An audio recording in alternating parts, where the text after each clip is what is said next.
is our son. Ndenne ebeka mwanyi nwoke Hamadike Nnamdi Ogbukalu no. Ya ko mu nwanyi niile na ala Biafra gburugburu na achọ n'ụbọchị taa. Ebeka unu dosara Nnamdi Ogbukalu. Ọ dị ndụ gbọpụtara na ya. Anyị chọrọ ime ebe nwanyi nọ. We want to see our son. Oh, Chukwu okike abịama. Ndị Igbo tụrụ ilu si asọ kata eze anya eburu kata n'isi gwa ya okwu. Oge ahụ eruola mgbe anyị ga-ejipụta n'Igbo wee nara ihe ahụ nke ruru anyị. Ọ pụtara na anyị nwa anyị. We need our son. Bring out our son. Bịa nụrụ olu anyị. Chukwu okike abịama. Ekwela ka ihere mee anyị.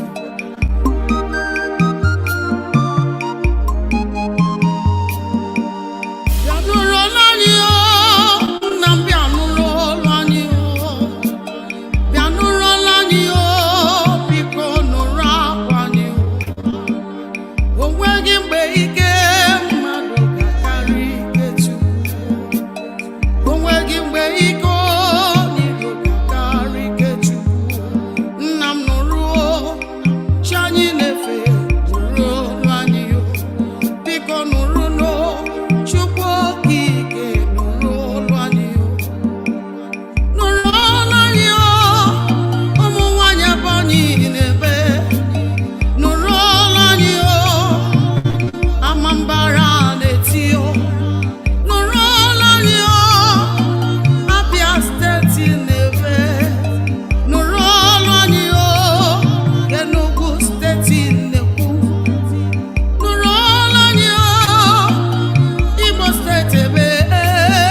Ike mmadụ karịa gị maọbụ ike gị bụ Chukwu okike abịa. Anyị kwere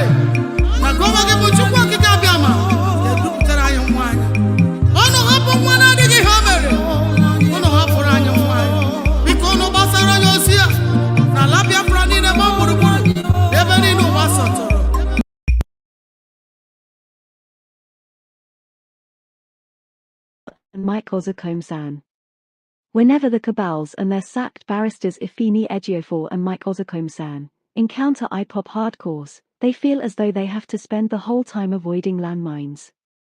After barrister Ifeanyi Ejiofor and Mike Osakom-san sabotaged Mazi Nnamdi Kanu, the leader of the indigenous people of Biafra, IPOB, in appeal court, did they tell you it was a deal between them and Buhari government to continue the incarceration of Onyendu? No. Then read through. After filing a notice of appeal to the Supreme Court on 18th day of October, 2022, the Federal Republic of Nigeria on the same 18th of October, 2022 filed a motion, supported by an affidavit, for stay of the judgment above, at the Court of Appeal. See certified copy of the motion for stay marked as Attachment 1.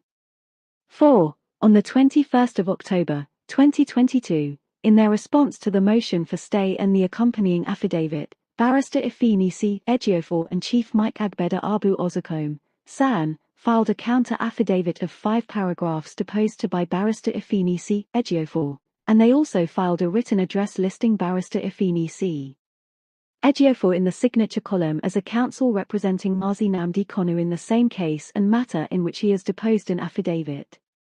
See certified copy of the counter-affidavit and the written address marked as Attachment TWO. 5. In the opening paragraphs of the counter-affidavit deposed to by Barrister Ifeanyi Ejiofor and filed by him and Chief Mike Agbeda Abu Osakom, Barrister Ejiofor stated, and I quote, I, Sir Ifeanyi Ejiofor, Esquire, male, adult, Christian, Nigerian citizen of number 29 Kigoma Street, Wuse Zone 7, Abuja, do hereby make oath and state as follows. 1. That I am the principal partner of IC Ejiofor and Company, briefed by the respondent to prosecute the instant appeal on his behalf with the lead counsel, Chief Mike Osakom-san, Con, OFR, FCIAB, PhD, by virtue of which position, I am very conversant with the facts deposed to herein. 2. That I have the consent of the respondent and the lead counsel in this suit, Chief Mike Osakom-san, Con, OFR, FCIAB, PhD, to depose to this counter-affidavit. 6. On the 28th of October, 2022, about only 2 weeks later, the same Court of Appeal that had granted the discharge judgment also granted a stay of the same judgment. See certified copy of the order granting stay of the judgment marked as Attachment 3. 7. Stating the main reason, virtually the only reason, for granting the stay, the Court of Appeal stated, and I quote, on the issue of special circumstances, the applicant has detailed in his affidavit in support facts that show special circumstances. The counter-affidavit filed to rebut these facts are laden with hearsay which could not rebut the solid facts placed to enact the special circumstances positively justifying the grant of this application. Under Section 131, 1, of the Evidence Act, 2011, whoever desires any court to give judgment as to any legal right or liability dependent on the existence of facts which he asserts, shall prove that those facts exist. If he fails to do so, his case fails. CCPC v. INEC, 2011, LPLR 8257, SC. In the counter-affidavit, the deponent deposed in paragraph 4 that the source of his information is the senior counsel Chief Mike Osakom-san. But in paragraph 4d, the deponent switched and stated as follows. D. That in specific response to paragraphs 5b, c, d, and e of the affidavit which the respondent denies, I state as follows, underlining mine. I. That the respondent never jumped bail, neither is he a flight risk person, nor was any criminal antecedent or jumping bail established against the respondent before the trial court. 2. That the respondent was always willing and will readily avail himself to establish his innocence to any bogus and phantom charge that are validly brought against him. The question then is this, is the information within his own personal knowledge now? Then, in paragraph 4, e, the deponent averred. E. That in further and specific response to paragraphs 5b, c, d, and e of the applicant's affidavit which are denied by the respondent informed me as follows. Underlining mine. The question is how? It is no longer information from his original source, his senior. The question also is where did he see the respondent? When did he supply the information? All these are required under Section 115(4) for any affidavit to pass the test of legitimacy and credibility of law. From the evidence before the court, the facts supplied by the applicant have not been rebutted validly by the respondent to cause this court to reject or disbelieve the evidence. It is therefore my conclusion that the evidence supplied by the applicant has shown clearly special circumstances to warrant the grant of this motion for stay. I believe in a superior argument. God bless his elect Hashem NK.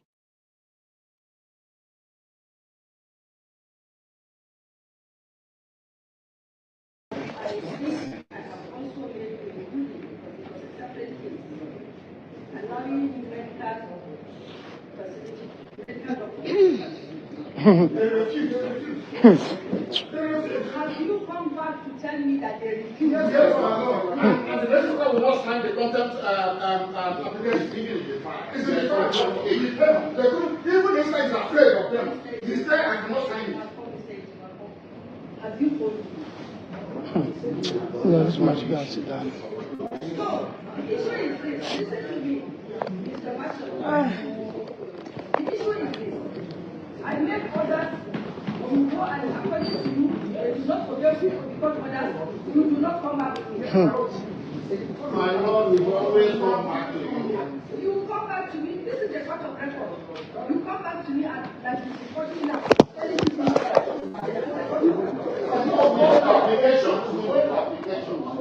Even as you said, we are the last week. That happened today, and the one he did.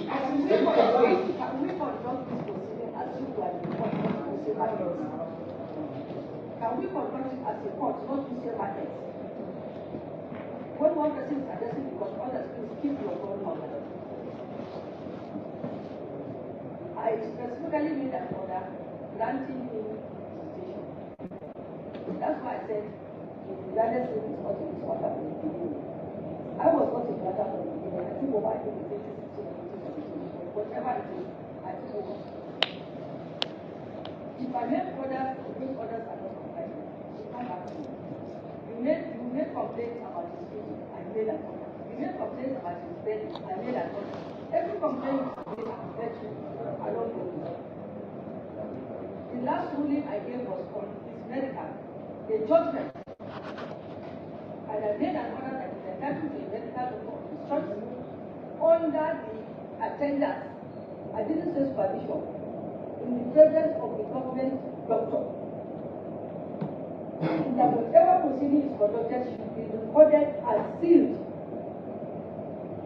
and filed in court. I made all those orders. So if those orders are not being complied with, whose fault is it? No. Whose fault is it? If you're asking for more time for your lawyer's visitation, you can ask for that. And I can look at that, separate from the visitation. No. But you don't just lump everything together and make a whole everybody about nothing.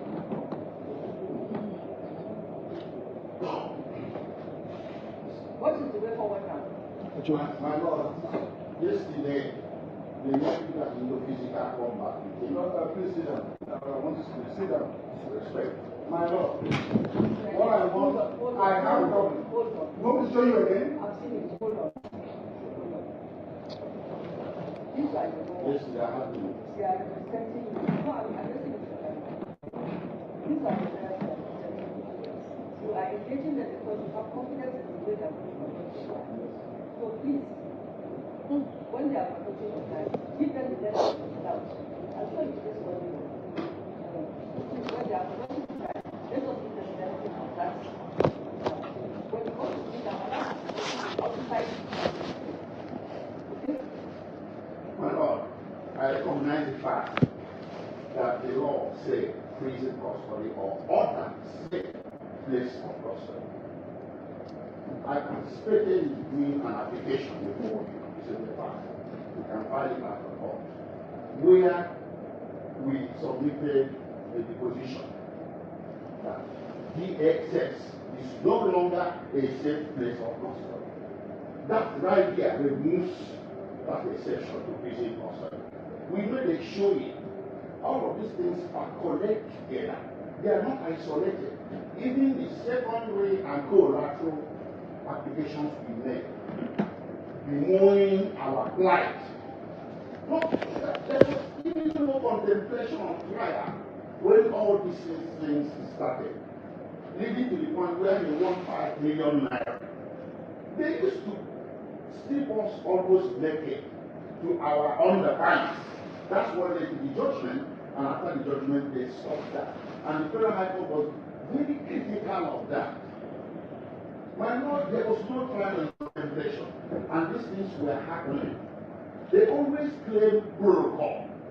A prison custody will not claim protocol. DSS custody is nothing but a glorified prison cell. It's not a safe place for custody. My Lord, it's not a safe place of custody for him. That was your reason for detaining him there. My reason for not sending him to Jefferson is also for custody for security. I have over 12 terrorism suspects. You are not going to see this. No, I don't want any information. I have over 15 terrorist suspects that have escaped from the Jefferson. So I know that as a place of custody. And those trials have failed. How did they escape? Sorry. I think they escaped because the federal government allowed them to escape. Yes. The federal government allowed them to escape. Yes. I'm not going to allow this. It was deliberate. It's either one person is conducting this trial or you are all conducting the trial and you cannot go out. Do not take my patience for granted. Don't take it for granted. When you have problems, it's not going to come talking to me in open or telling me anything. If you have a problem, put it formally. My Lord, we are officers in the Temple of Justice. We And are that is trained. why you must respect the chief priest. We are all trained to uphold injustice. The defense table here is struggling with something horrible that is being done to Nigerian constitution and a living human being. We are very, very agitated. I will request for the indulgence of my Lord to permit and tolerate our agitation. Thank you, my Lord.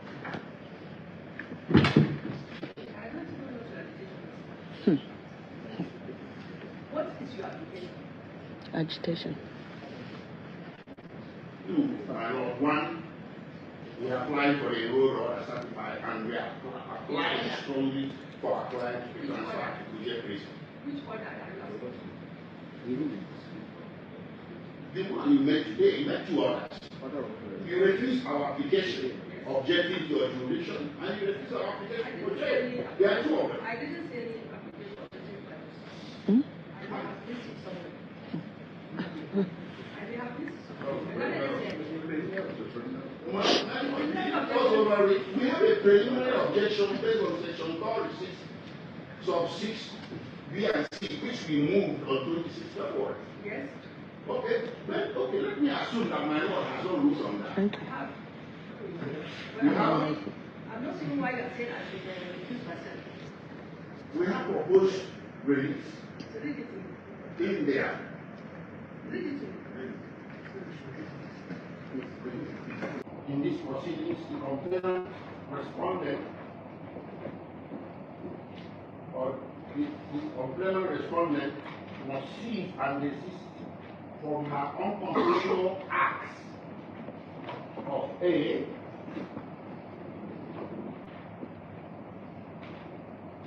refusing or preventing the defendant's counsel from taking notice of details of counsel's confidential discussions, consultations with the defendant, the counsel's discussions with the defendant at the complainant's detention facility. C. D. Forcible seizure and photocopying of confidential legal documents brought to the defendant by his lawyers at the complainant's detention facility. C. Eavesdropping on the defendant's confidential consultations through conversations with his lawyers on matters pertaining to the preparation of defendant's defense during the lawyer's consultations with the applicant at the complainant detention facility. 2. You have it.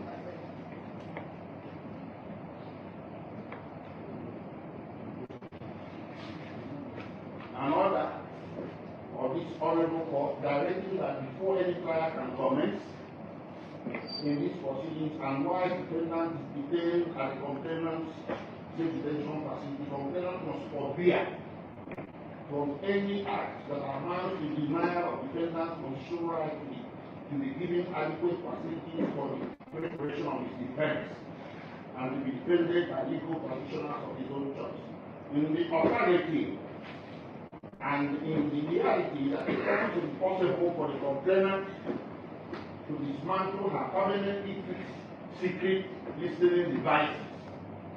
An order of this honorable court directing that for the time being and before commencement of any trial, a non-custodial arrangement for the defendant be made so as to afford the defendant the adequate facilities for the preparation of his defense and to be defended by legal practitioners of his own choice.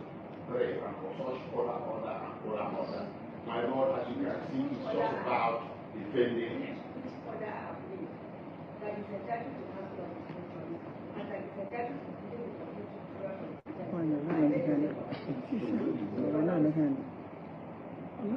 you said so I have to direct you. Look, I have enough cases. If you don't want me to do this case, you make the proper application. I refuse my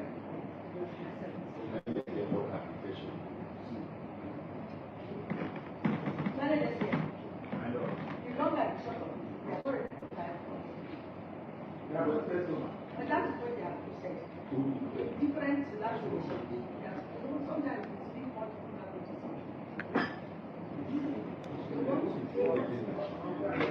What to do was examine your witness because they didn't have the time to study your witness statements and consult with their slides, considerations of examination of your witness. When I'm talking and you are talking, Mr. Obama will still send you out. So you know I can do that. Now I'm sure you said my body didn't hear what I said. So that is it. Did you hear what I said? My Lord, sorry, we did not who are consulted. It's not consulting, it's not We listen to you. Keep apologizing. They are under the best tradition of the bar.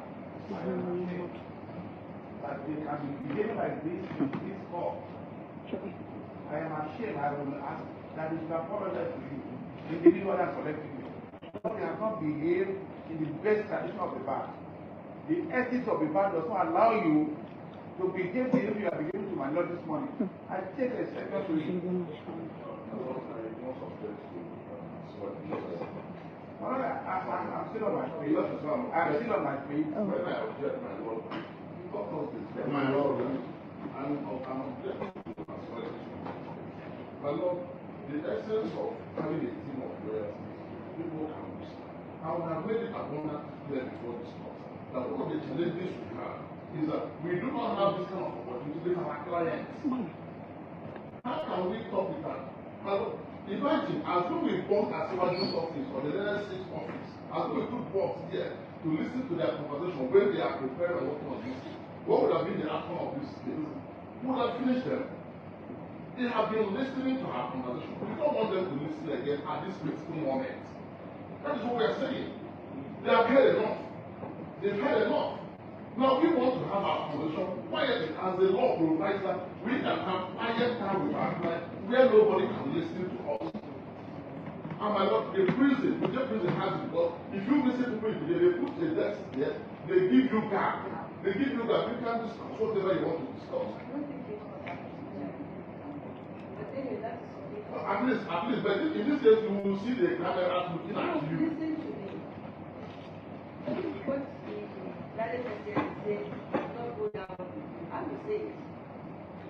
I will say it, and I just don't want to join issue with all of you. You can't have a team of lawyers being led by one lawyer and everybody is jumping in to talk at any time if you want to talk. It doesn't work like that. That is what the ethics of the profession. If you have a lead counsel leads the others. If you don't want the lead counsel to continue, you appear to be the lead counsel. You apply that Mr. Ejimako should conduct the trial, and I granted that. But in the meantime, Maxwell is talking, Mandela is talking, everybody is talking. And you brought your juniors to us, and you are teaching them that kind of practice. You, Mr. Ejimako, you practice like that in the game. You don't. And when the Lord is addressing you should stand up, please. When my Lord is addressing you, stand up. That's part of the ethics of the I'm not happy with Calm you. down. Calm down. I'm happy with you. Like he said, he's the one on fire, not you. I don't find him. I'm talking about you. You are a professional colleague. You are a member of the bar who was trained in the ethics of the profession. I was trained in the best traditions in Yes. the United States. Oh, please. It's not the United States bar that's making you practice here. We should aspire to basic traditions. I think that is what we have aspired to, but when you all now start complaining of that best tradition, that's what we need for us. Now, tell me, what is your application? My Lord, we are helpless. You are helpless. Your applications are helpless. Quite frankly, let me break it down in a little bit. The whole statement has boasted the position of helplessness. We did not prepare for it. We cannot do an effective cross-examination based on what they submitted. They submitted this so-called voluntary or confessional statement. And they have their witness. How can we cross-examine? That's why we are asking for jail. And I don't believe my Lord has ruled on that. So I have. the record is But I have. I think it was the other Joko. that was a previous application. Yes. You did not do the ruling. Set aside, it is You fine. didn't use the ruling. You didn't use the prejudice. You wrote there, you said with opportunity to reapply. You cited security. Yes. You said with opportunity to reapply. I have seen between that time and now, it shows you insecure. It shows you how insecure. There are other detainees there who are charged with terrorism. I don't know what makes it so single-handed. You want to know why the other detainees are Well, charged? they're not charged, actually even convicted. Some committed, yes. And some of them are that they are committed more heinous crimes.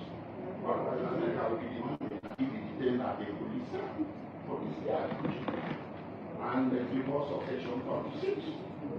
So it will to DSA is charging drug charges. Shogure has been committed. He flew back to America. I don't know. I have absolute no problem with it, but no problem. We have to do It has also. nothing to do with me. What has to do with me is a case that is being charged on that song.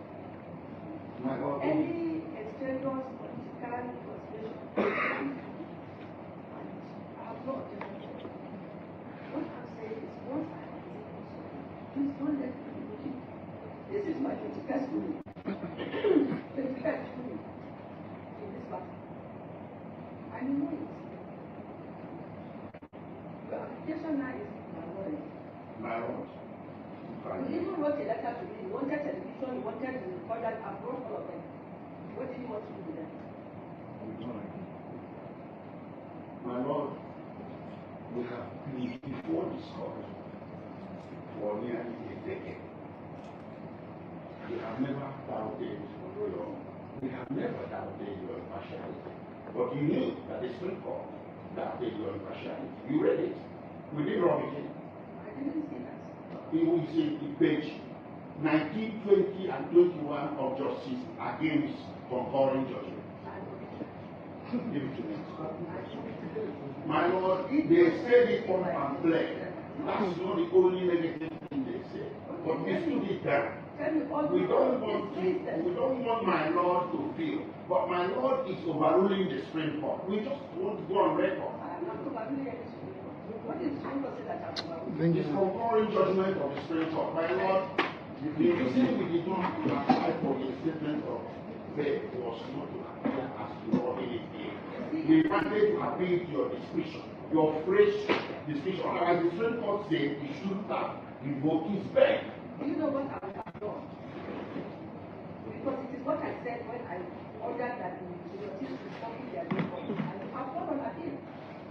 still waiting for the outcome of the appeal of that. Have you forgotten that part? You see, you have so many applications that you don't even know what applications you have here. No. Application for bail and notice of preliminary objection. The one for reinstatement of bail was filed by Leonard Seal, and we will do it on the record in writing. My brain is older than me. But it seems as if my brain is very better than me.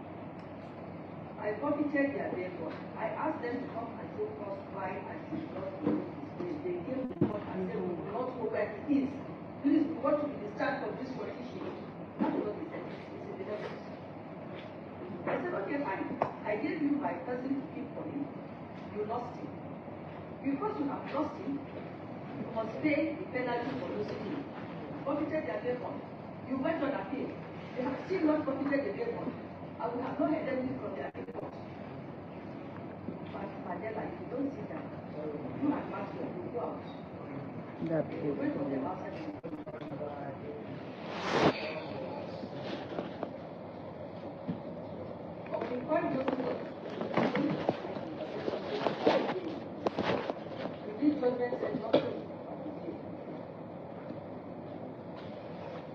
My Lord, Mr. President, on page 19, if I may read. Okay. So there's somewhere. Let me see. He says, because the offenses committed by him before he was abducted did not for his honor render to Nigeria, and because he was not surrendered by Kenya to Nigeria to be tried for those offenses. And the consent of Kenya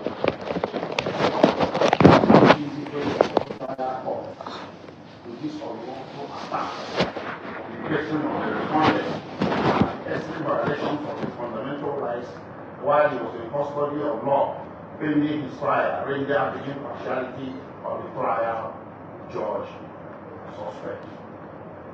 Even when it was glaring that the said attacks on the home and person of the respondent by the officials of the appellant made his further attendance of his trial in the case impossible. The trial was rather found that he jumped bail, revoked his bail, and forfeited the bail bond of his sureties, thereby further victimizing the respondent. This is oppressive of the respondent and unfair to him. What the trial court should have done then was to hold the appellant, that is the federal government, responsible for the absence of the respondent, order the appellant to produce the respondent, and order a stay of the proceedings till they produce him, instead of granting the appellant's application for the revocation of his bail and order him to be arrested as if he was running from prosecution in his case.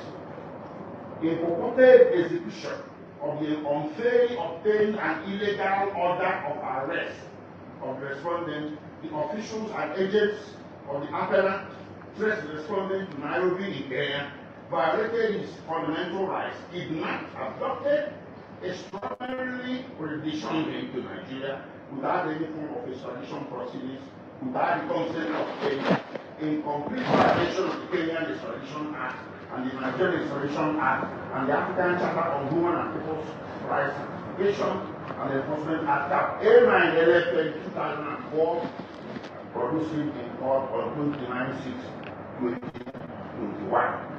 It went on and on. This is concurrent judgment of justice. I don't want to again. issues with you. But you tell the Supreme Court that Mr. Ejiofor had filed an action for the derogatory ruling of next scene, which I gave a comprehensive judgment. Did you tell the Supreme Court about that one? All the record was before the doctrine on last scene. You didn't say that judgment. I recall. Was not mentioned anywhere in the Supreme Court judgment. That's the I'm not very sure. Once there is an order, the court will come for close to front. The important thing now is that for us to correct client authority, because we want to have time to conference with the client on the responses. You have been the best conversation. You go on the night.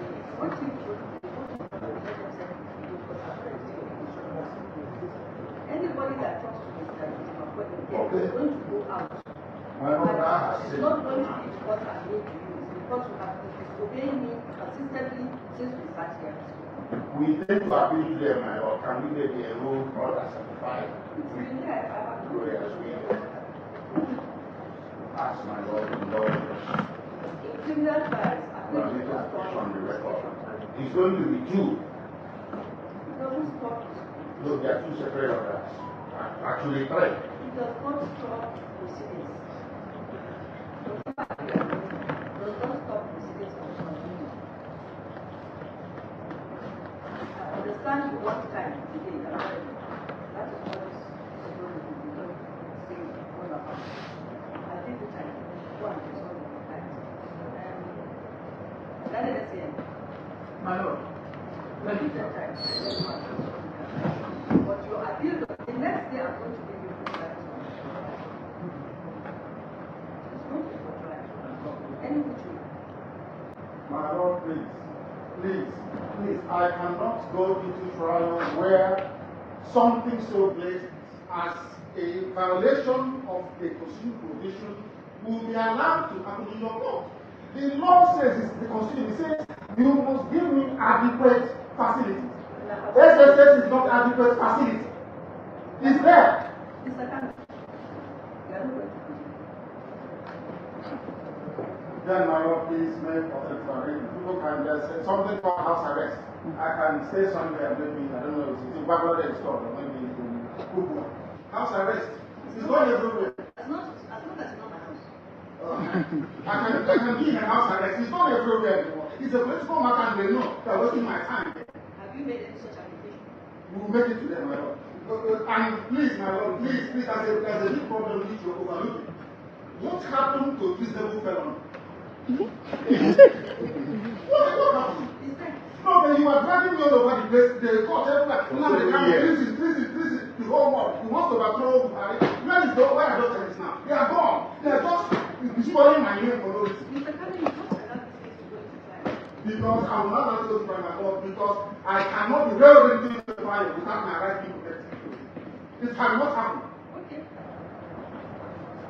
They are not ready. An application will make to them, my Lord. You can send me, you can put me in a house and somewhere in Abuja. I don't want to go to this or in this case. It's finished. I'm going to defeat them in this court. I will defeat them here in front of you. The way they run away from disabled family, they run away again from terrorism. It's now the victim is terrorism. From where is terrorism? From their witness statement. Is there terrorism there? There is nothing. I have not read their forensic, but it's not like you see, there are many things that require that I don't need to read now until that demands from okay. My Lord, just in less than a minute, I'm here to formally make the application of the record that our client be transferred to the safe house, get the house arrest where we can resolve the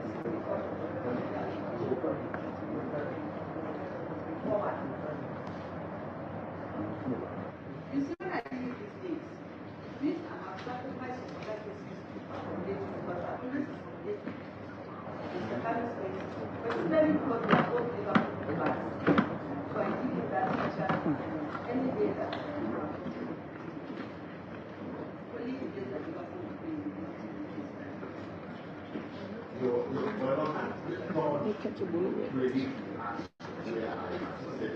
That was the one I can arrange. In case of the bail or the transaction, sometimes they don't custody. you see, no custodian is not something that Yes. off my head. I have to do it. There was a time they kept taxi. It's orders we make. I've kept about people in safe house. And my Lord, I will sit down after this. My Lord, I will ask on the record and make an application on the record. I'm doing it now already. That you invoke your powers under Section 17 of the Federal High Court Act and recommend the federal government and or direct as your power may permit for this matter to be reconciled. They have such broad powers and discretion to recommend or direct that any civil or criminal matter be reconciled. It came into my head because my client called this matter politics, and I agree with him in total. Let peace reign in Southeast. Southeast is burning, and after today, I fear that he will not let up.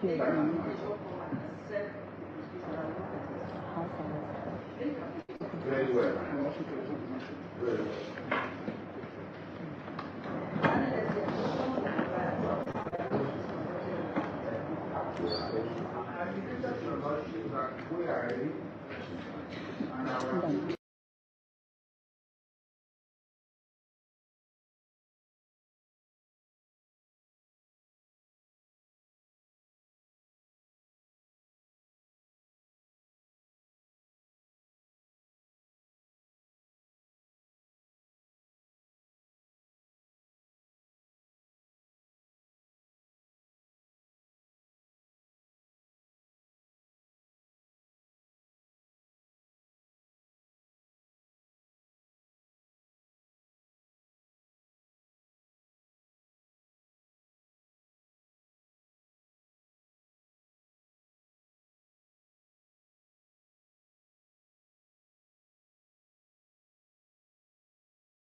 Nnamdi Kanu, Nnamdi Kanu, odogwu ndị mozi na-agbala ọkụ.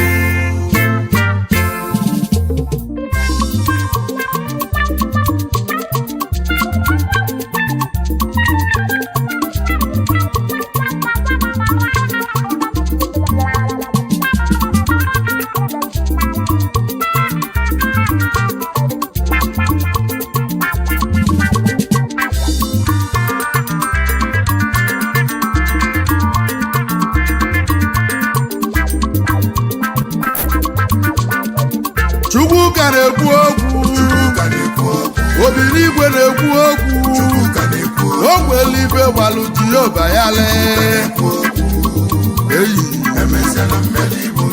Obinigwe na-ekwu okwu, ọ ka na-ekwu okwu, Obinigwe na-ekwuzi okwu ike.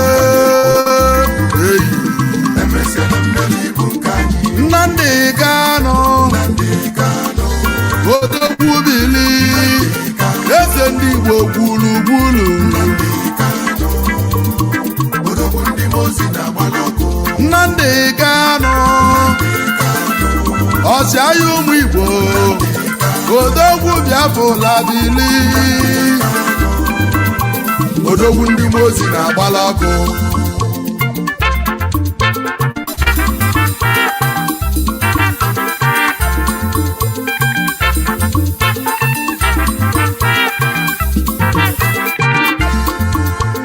Eziokwu na-enu wee sikanụ, enu ụwa n'osi na chi ya dị mma. Mgbe mbụ ka sị na nwaeze enwelo nwa, mana tata na nwaeze enwegokwa nwa. Mgbe mbụ ka sị na Igbo enwela eze, mana tata na anyị bụ Igbo anyị enweghị ezenu. Nnamdi bụ ya bụ eze ndị Igbo. Eziokwu na-enu ụwa ebuka, eziokwu na-enu ụwa siri ikenu. eziokwu n'enu uwe sikanụ ọkwa ịma na onye na-achọ onye aka ya dị ọcha na ọchụgide onye n'enu ụwa ọchụbịa n'ụwa ọmanụ o ji ife nwata woni aka ihenu akala obe ilo n'oge wetu ya n'enu ụwa nụ ife Nnamdi na-ekwu n'enu ụwa nụ n'ọbụka oge si dịrị n'ụmụ Igbo mmanụ titi eji wee nwee Naijiria na ndị Igbo n'enu ụwa na pachibelo Naijiria ife a na-eme anyị bụ geta wee come closer onye ọbụla n'enu ụwa na-atụ alele ili nni n'enu ụwa bọọlụ onye Igbo iche ọchịchị na bọọlụ nụ gwa m ife ga-eme n'enu ụwa ka emezie n'enu ụwa wee metụ ụwa mma n'ọkwa bụ ndị Igbo bụ nsogbu anyị nwelu na anyị bụ ndị Igbo na anyị na-agbazi onwe anyị mgba gwa m ife ga-eme metụ ụwa mma nụ gwazie m ife ga-eme wee metụ ụwa mma Nnamdi na o nwere okwu nchọla ịgwa anyị.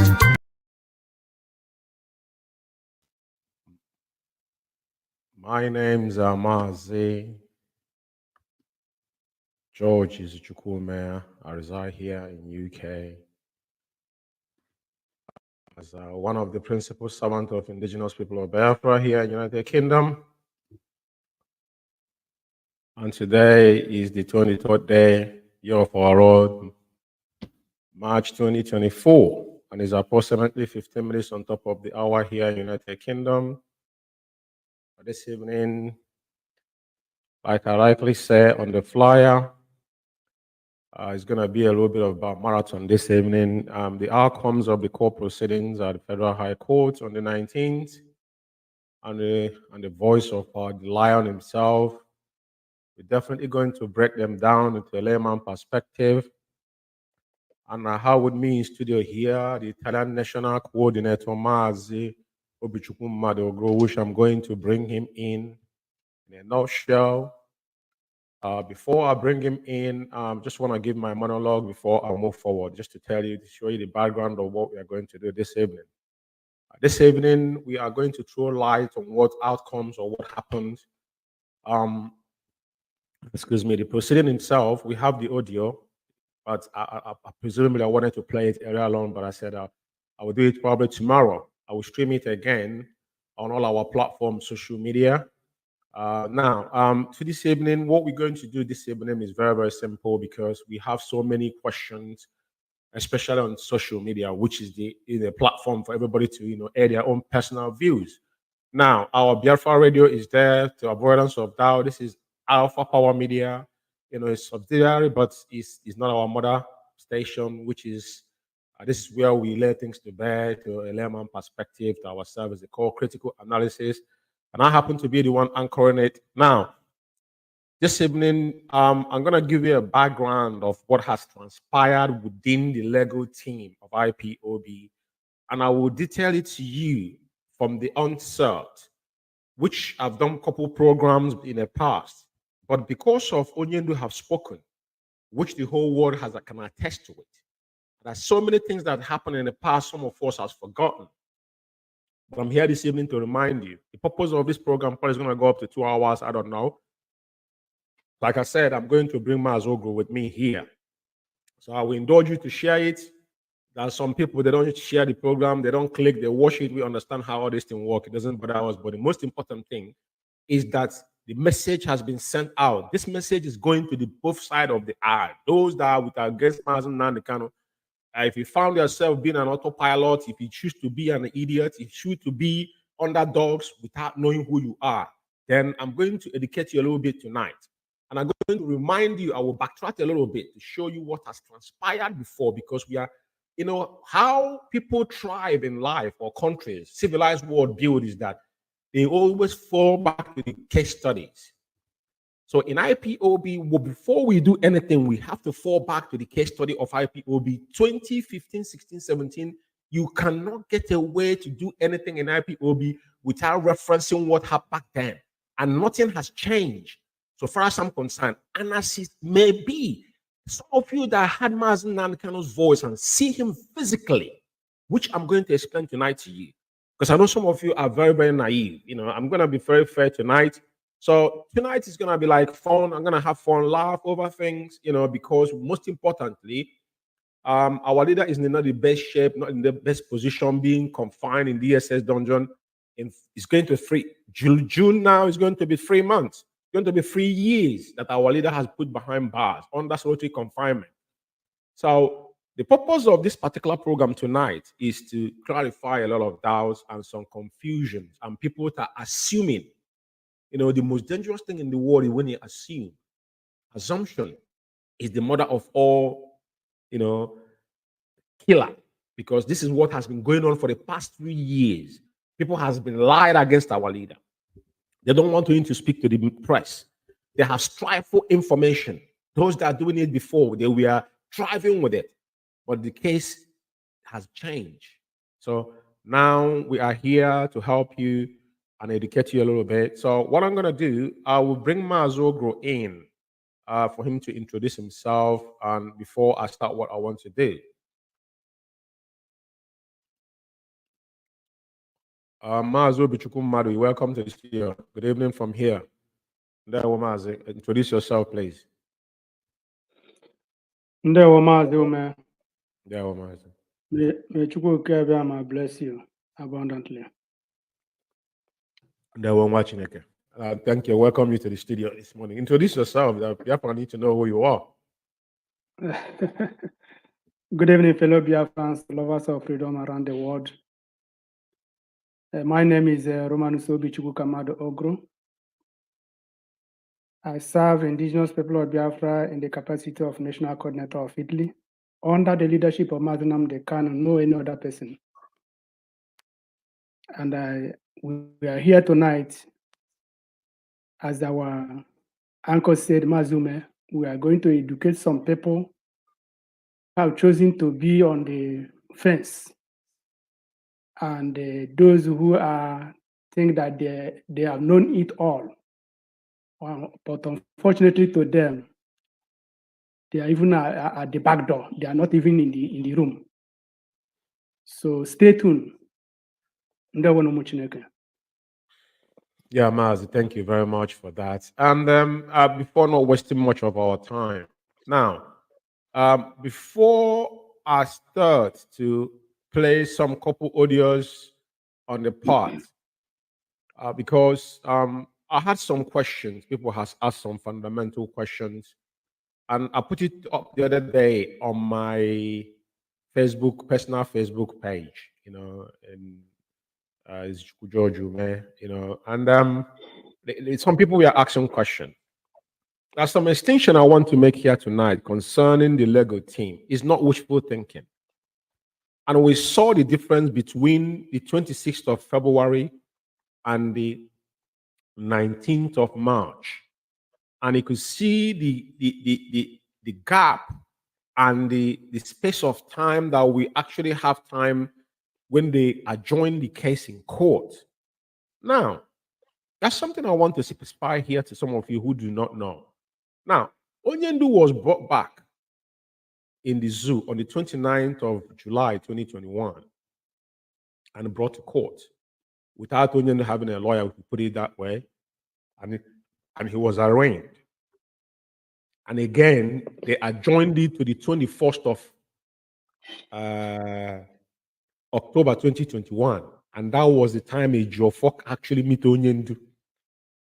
So when he starts from 29th of July till October 21st, Ejiofor never gets in contact with Mazi Nnamdi Kanu. He never see Onyendu in the DSS dungeon, which Ejimako met Onyendu and he granted press release, which I played the other day when I was doing program in Biafra Radio. I'm giving you date, and you can see the every time. Okay, from that 21st of October 2021, then adjourn it again, right? They adjourn it again to 16th of February 2022. On that 16th, they move it again. No, they move it to they move it to 10th of, what is it called? November 2022. 2022. No. They're moving first of all 16th from 16th of February 2022. Then they adjourned it again till now 10th of November 2022. So you could see the gap is about 7 months interval within this adjourn. They adjourned it to 16th to April. Before now, they moved it almost 6 months, which what is it called? This man came out and said that they checked in their calendar, it was Peaceful Food, and they gave them, I think it was on 22nd of April. And that 22nd, and that April failed, and April now to 10th of November 2022. And you could see every other adjournment was like 3 months, 4 months interval on this course of almost 3 years that they have been doing this. And don't forget that even when they had that particular incident, a Ejiofor arranged with the DSS not to bring Onyendu to court. That's the reason why Binta Nyako now adjourned the case. She adjourned that case, and because Ejiofor did not, he and DSS claiming that the logistics, this is what has been happening because they don't want Onyendu to have contact with anybody. And I just want to make this clarification, people to understand. And now let's come back to now.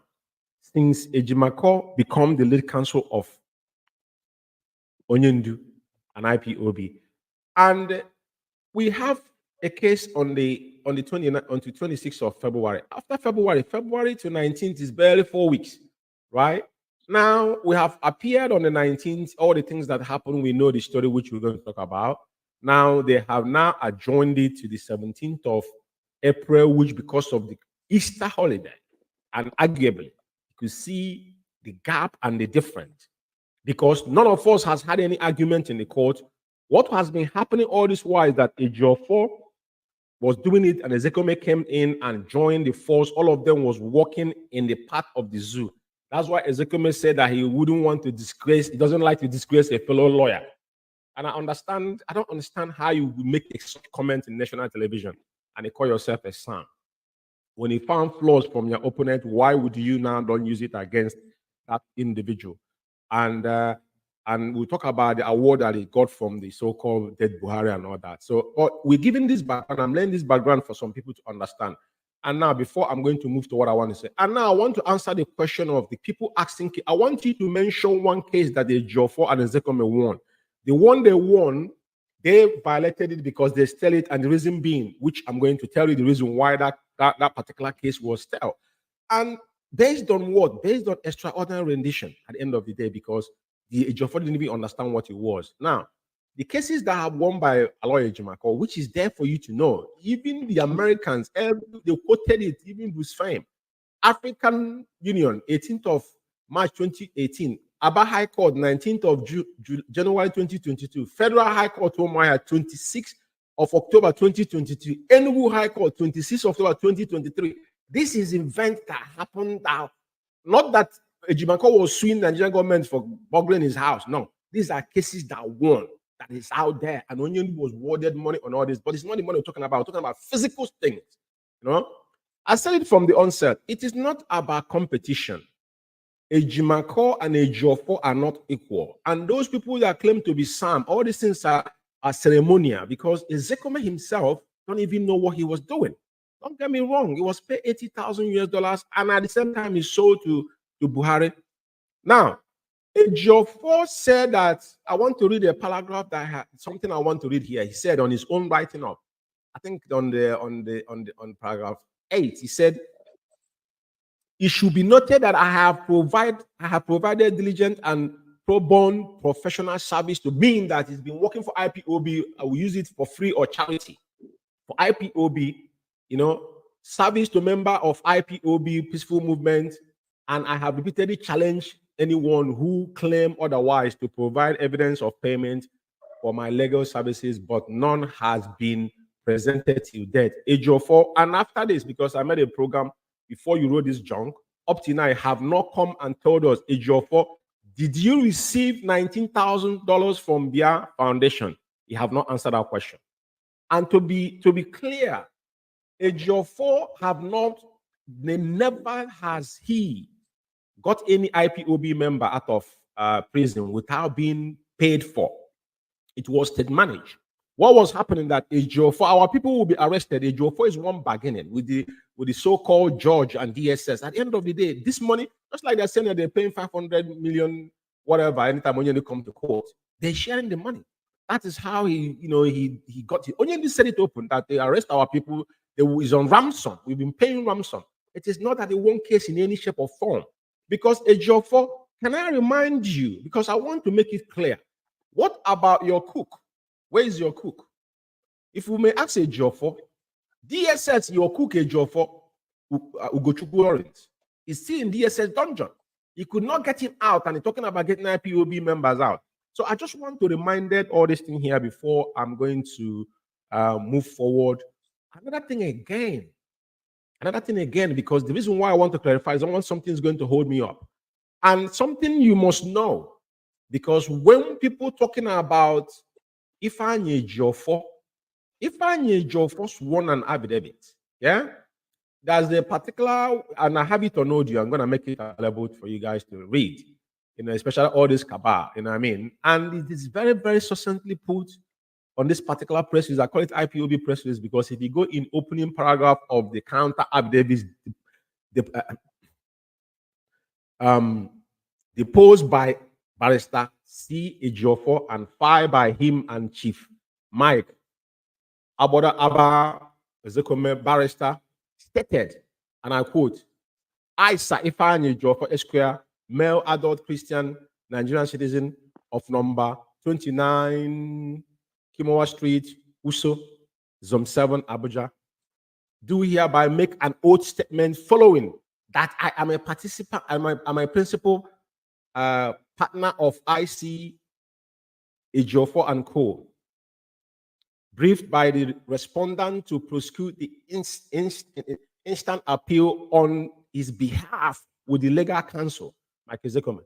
Now, Ejiofor was when Ejiofor sworn an oath for his client. Have you ever heard of such blunder before? The reason why this particular matter was stale was because Ifeanyi Ejiofor went and sworn an affidavit for Onyendi. And I will read on the number 7, stating that the main reason why, virtually the only reason for granting the stay, the Court of Appeal stayed, and I quote, on the issue of the special circumstances that the appellant has detailed in his affidavits in support fact that shows special circumstances, the counter affidavits filed to rebut this fact are linked with the hearsay, which could not be rebutted. The sole fact placed on to the act of the special circumstances positively justify that the grant of this application under the section 131 bracket 1 of the evidence of the Act of 2001, whoever desire and any court to give judgment as a legal right or liability dependent on existence of the fact that which said shall provide that those facts existed if he failed to do so. Now, in this case, see the CPC versus NIC 2021 and the counter affidavits respondent disposed in paragraph 4. So all this, I'm not going to read going further, but this is where we have the issue about Ejiofor going further to do something that made them tell Onyendi's, bail that they're giving our leader. So the reason why I'm reading this to let some of you who are still confused understand why we are here, why we went back to Federal High Court. And if you see Binta Yaku, even when the court section now, when he was heated, because we have the transcript of that particular proceeding, she have not encountered such before, because what happened was they have a pre-section before the main court comes up. Nobody saw what they do. All they do is that they go at the back door and talk and get enjoyment. Onyendi will not be there. People don't know what happened. No press is allowed. This is what has been going on for almost 2.5 years. But now that the Ejimako has taken over, we saw what happened on court on the 19th. And it was obvious because she's quoting law, but she's breaking the law because she couldn't Why would she revoke Onyendu's bail while they know what happened in our leader's house? And they granted them that. And that was one of the things they concocted for them to be able to kidnap Onyendu in Kenya, in quote that Onyendu was a terrorist. And the Supreme Court has overruled that. All she needs to do is to reverse it back. There's no need. We all know what is going on that is political, but I will rest it there. The reason why I put this particular background is so some of you that are confused to not being confused. Ejiofor and Ezekome did a very dangerous thing to our leader, and we all must understand that it's not about me or anybody, but we're just giving you the facts. Going forward, I just want to, let's listen to Ejimako. There's two couple interview he granted. We will listen to that interview, and before we come down to our leader, I was just giving you background of Ejiofor. Then from there, we're going to go down to the interviews before we come to our leader. That's how we're going to go through this tonight.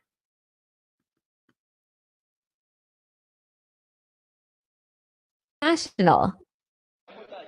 Ladies and gentlemen of the media and members of the public, I think it's very necessary that we make very clear what happened in court today.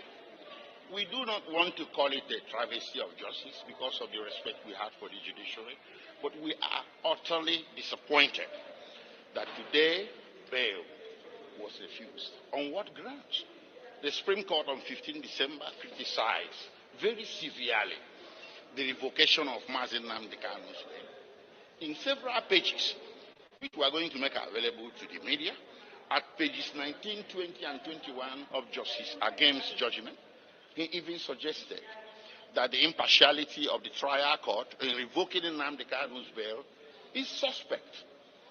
We didn't mind all of that, but see, we made an application, a fresh application, to my Lord, urging her to exercise discretion to restore Nnamdi Kanu's bail. She refused it without any reason whatsoever. And then we made a second application to accentuate the need for this bail application, pointing to the enormous challenges we face as defense counsel in consulting with Nnamdi Kanu privately and confidentially at the detention facility of the DSS headquarters in Abuja. We are only allowed 30 minutes each as counsel on only Mondays and Thursdays for a cumulative period of 2 hours, twice a week, to consult with him separately. And the federal government is feasting to have an accelerated trial. Yes, we too want an accelerated trial, but we have to have it on an environment that respects Section 36, sub 6, B and C of the Nigerian Constitution. It's all about fair hearing. It goes to the ground norm. It goes to the basic norms of the society that you must hear the other side. And to hear the other side, he has to have an adequate facility to prepare his defense and to consult with his lawyers. It's the Constitution that said it. It's not us that said it. So we came to my Lord with an application and said, listen, it's impossible for us to conduct this trial under this atmosphere of interference with his right to counsel. They eavesdrop on our conversations. In the little cubicle room of 10 by 10 where we consult with Mazi Nnamdi Kanu, they have secret listening devices and secret photographic and videographic devices. They listen to our conversations secretly, they take our secret photographs, and we adduce this evidence before my Lord. They confiscate our legal documents. They don't allow us to take notes. Pray. You may be lay men and lay women. The general public may not be lawyers, but is this fair? How can you have trial under circumstances like this? It's not possible. So we are not stalling. It is the federal government that is stalling. We can't take notes. So what is the essence of it? We cannot prepare him adequately. We cannot talk with him. We whisper.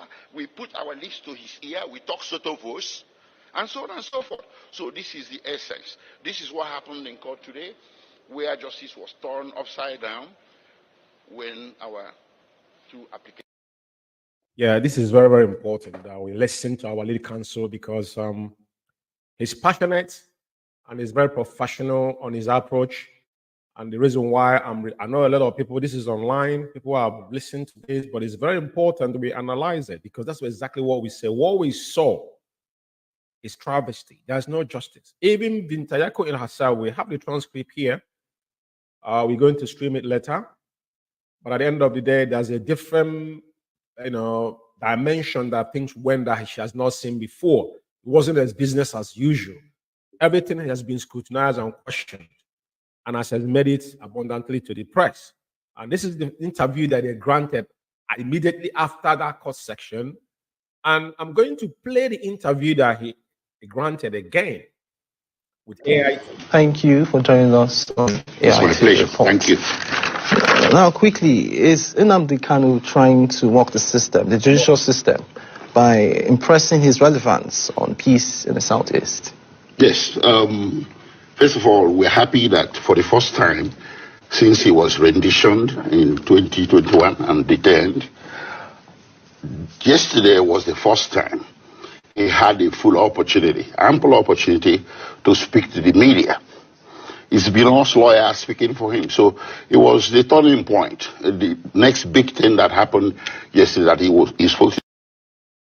I'm going to stop here. And this is one thing people didn't realize what actually transpired. Onyendu to speak. Onyendu now we are in March, April, May, June. It's going to be 3 good years. My leader was kidnapped. And Mazen Nnamdi Kanu have been in DSS dungeon for almost 29 months. The only time we had Onyendu voice was when Onyendu spoke in court, stifling that he wants peace to reign in Biafra land. And that was it. Never any time again Onyendu has ever been given privilege to speak in the court. People didn't know what happened. And because Onyendu has spoken, and our lead counsel now made it clear, because that is the key. Our leader's voice carries weight. Everybody must listen when Onyendu speak. Pin will not drop when our leader speak, but they stifled that voice for almost 30 months. It was historically for all of us to see our leader speak in a session, come out and address the press. We never had that before. In a space of 1 month, things change. This is one of the sabotage. Very, very important. To the media, and he made himself very clear.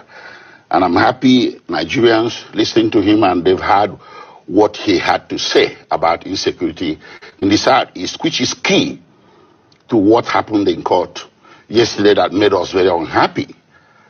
Everybody else knows this except the presiding judge. This was one of the reasons why we had to bring a fresh application for his bail, in order to see how we can, through the process of court, assist in combating or containing that insecurity in Southeast. Okay, Nnamdi Kanu has called for violence in the past on his Radio Biafra platform, so on both security persons and citizens alike. So why the turnaround saying that if he gets bail, he can assure that there will be peace in the No, cities? you are totally wrong. He never called for violence. He called for self-defense. Because we can clearly see that you can in 2020 the EndSARS protest. If you Google it now, you can get that information on where he called for an attack on the governor Sanwo-Olu and some other. No, I recall an interview he did with the Ovation magazine. Dele Momodu. But the thing is, I want to chip in on this particular thing, because you look at the guy himself, don't even know what he's talking about. He's quoting. They say you can Google it. You can Google something, they don't have facts with you. You're a journalist. You shouldn't ask him to go and Google. You should be the one reading it. To him, if you're sure. But it's Dele Momodu has an interview with Onyendu, and Onyendu made it abundantly clear. Because they brought tribalism and nepotism within the EndSARS, and that was why the EndSARS died natural death. I'll allow him to continue.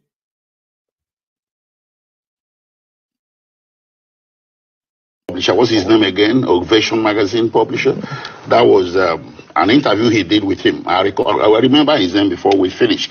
He did an interview because of what you just said, the misunderstanding, the misconception, the misrepresentation of what he had said during EndSARS. So he clarified himself. He was calling for self-defense of the Southeast, and for people to employ self-defense to defend themselves against those that are leading the insecurity in the country. Okay, so let's just say, okay, if his intentions are genuine, how does he hope to achieve this peace? Well, his personality, force of personality, is sufficient. He's a man with millions of followers. His voice is very strong in this country. He cannot take that away from him. His sheer force of character, his charisma, and his capacity to rally people to do the right thing. Those things are key to combating this insecurity, and he can do it. He clearly does have a lot of supporters, and some of his supporters are complicit in asking for violence, preaching violence. People like Sam Ekpa. What's your take on that? Mazi Nnamdi Kanu has been in detention since 2021, and they are trying to make him responsible for what is happening out there. The reason why we have this program is to break it down. Barrister Aloy Ejimakor is absolute, he's like he said, he trained in US, so he's a different kettle of fish. And his answer to this young man, because the guy was acting on the script, he was looking to whatever he's written. And firstly, I'm going to allow Barrister Ejimakor to answer him, then I will backtrack to it, because he has done this before, even called a press conference and said that my client said. And there's a legal document that back all these things up that we don't have to go back into it, but they want to divert attention. So what I'm going to do, I'm going to allow him to speak. After he finishes, then I'll bring it back. That he doesn't have anything to do with. He cannot be guilty by association.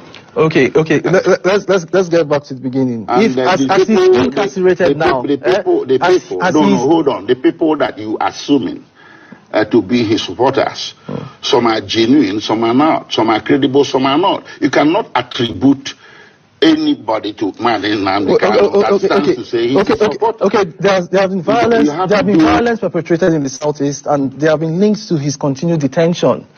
They have been linked to his detention. So how can you say that these supporters are not his supporters, or they are not? Okay. And even if they are not his supporters, as he's incarcerated, his supporters are not listening to him. So how are we sure that him getting bail will mean that his supporters? Okay, see, you are attributing what people say, what people do to Mazi Nnamdi Kanu out there. It's very unfair. He spoke up for himself yesterday. He said he's not in support of any violence and criminality. And I think he should be taken at his word.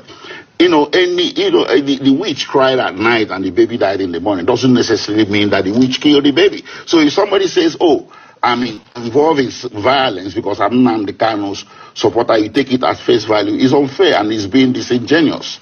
At the same time, I think it's what Nnamdi Kanu says. If he claims such a person for himself, if he supports what that person is doing, then you can attribute it to him, but not as he didn't. And he made it clear yesterday that he doesn't. Okay. So the sit-at-home position in the southeast is bleeding the country. What is Nnamdi Kanu's position on this?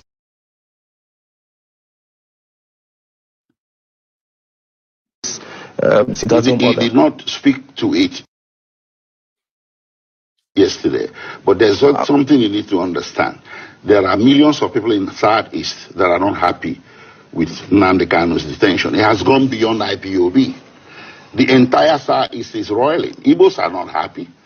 He's being detained illegally. You should know that since 2021.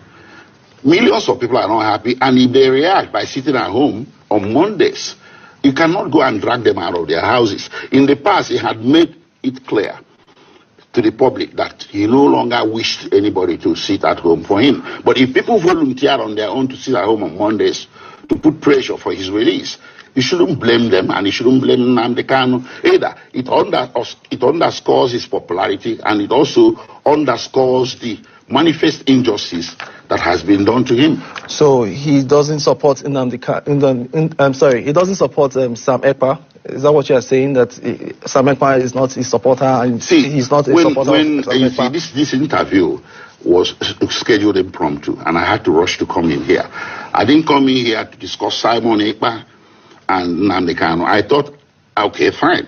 I thought I was coming here to discuss legalities. I'm Nnamdi Kanu's lead counsel. I'm waiting for you to ask me questions about the injustice being done to Nnamdi Kanu, and you're asking me other questions.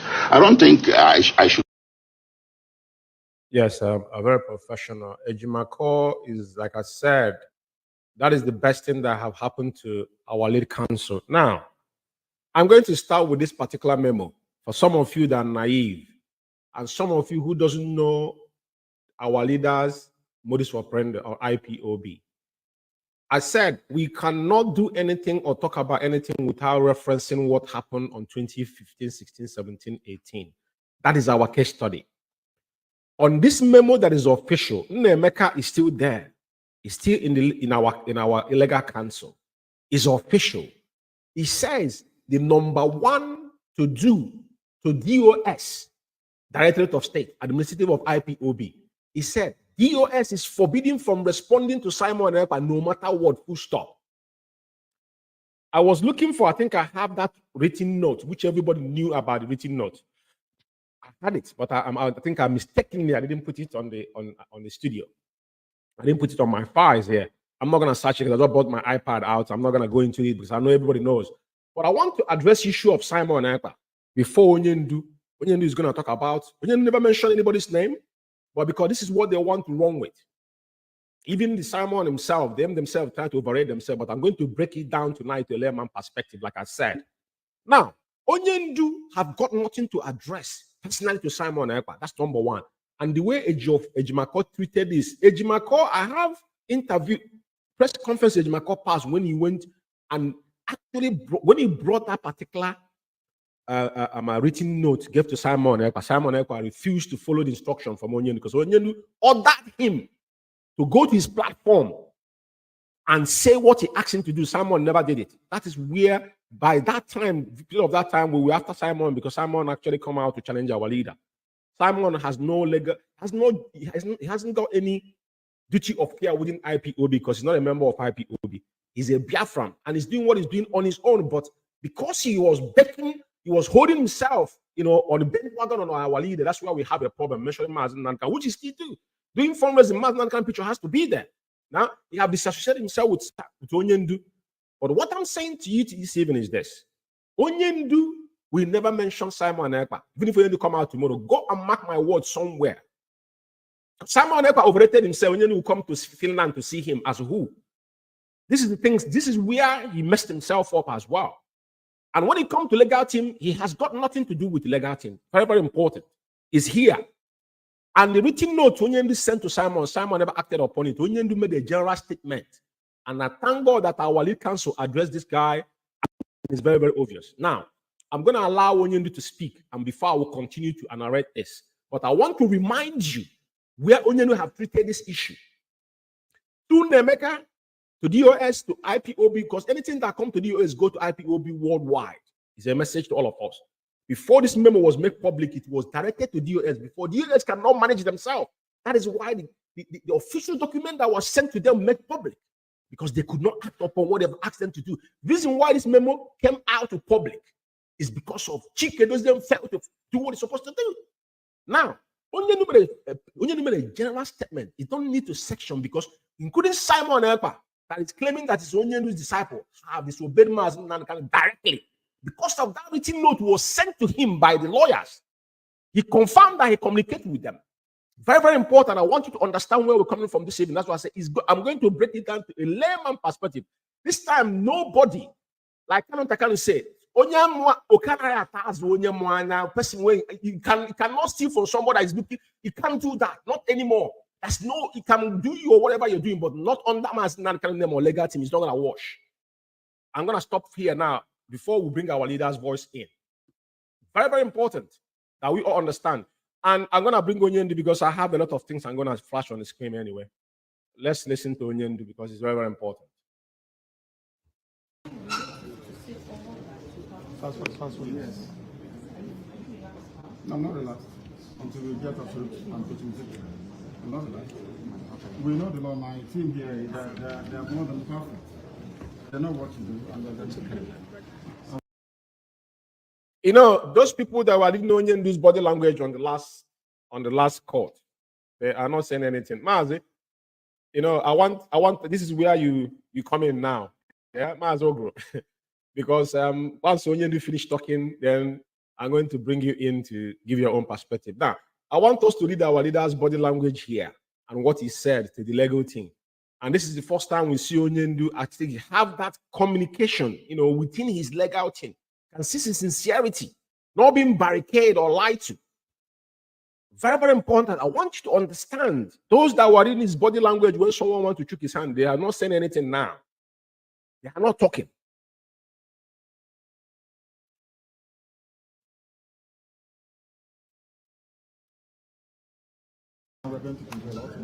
Because justice must prevail.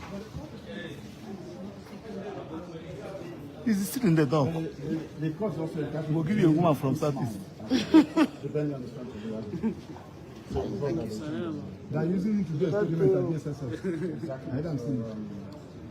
There is no way we're going to allow that to happen. My rights must be for justice. Yes. My right to fair hearing must be observed. They brought him to Kenya into this dock and allowed him to talk without his lawyer. And he's only fighting for justice.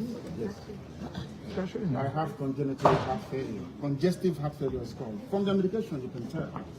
So they're basically trying to keep me alive. So when they calculate that I'm about to give up, that my heart's about to pack up, they will now say go. So when I go outside, I will die outside. That's what they're trying to do. The medications they've been giving to you, yes. It's not working. It is working. Why would I have all these lumps underneath my... And he has written a petition to the Nigerian Medical Association where they brought one quack doctor, somebody who is not a doctor, to treat him. To come and try and treat him. But up to now, they have nobody. They don't know what they're doing. And they know they don't know what they're doing. Or else, how would I have this? As long as it remains in the SS custody, there will be no trial. He's seeking for a non-custodial arrangement by the court. Because, exactly, I don't mind house arrest. Because I'll defeat them. In this court, I'll defeat the government of Nigeria. Yeah. The whole world will see it. Where is the treasonable felon? Where is it? All these years, journalists are having treasonable treason. What is treason today? It's gone. It's not where this terrorism charge will go. I'm thinking of another capital offense that can charge me. Maybe, I don't know, impregnating the wife of somebody. I don't know. The federal government, they know I'm not guilty. My only guilt is that I'm fighting for my people. And I will fight for it. For justice. For justice and fairness and equity everywhere. Advice to the people of those who are using IPOB to commit crime. Using IPOB to commit crime is a thing. Yes. It's not part of this family. Repeat it again. Our family is based on 4 cardinal points. You must be without fear before your enemies. You must speak the truth always, even if it leads to your death. You must help the poor and those who cannot help themselves, and be of good character that God may love thee. That's who we are. So what will be your words to those out there in the East who are killing the that they are criminals. They are criminals. They are not part of this family. We are called a family for a reason. We've come to save our people, not to enslave them. Anybody conducting any type of activity that contravenes the welfare of our people is a criminal. I must be dealt with. Wait, when you repeat this one.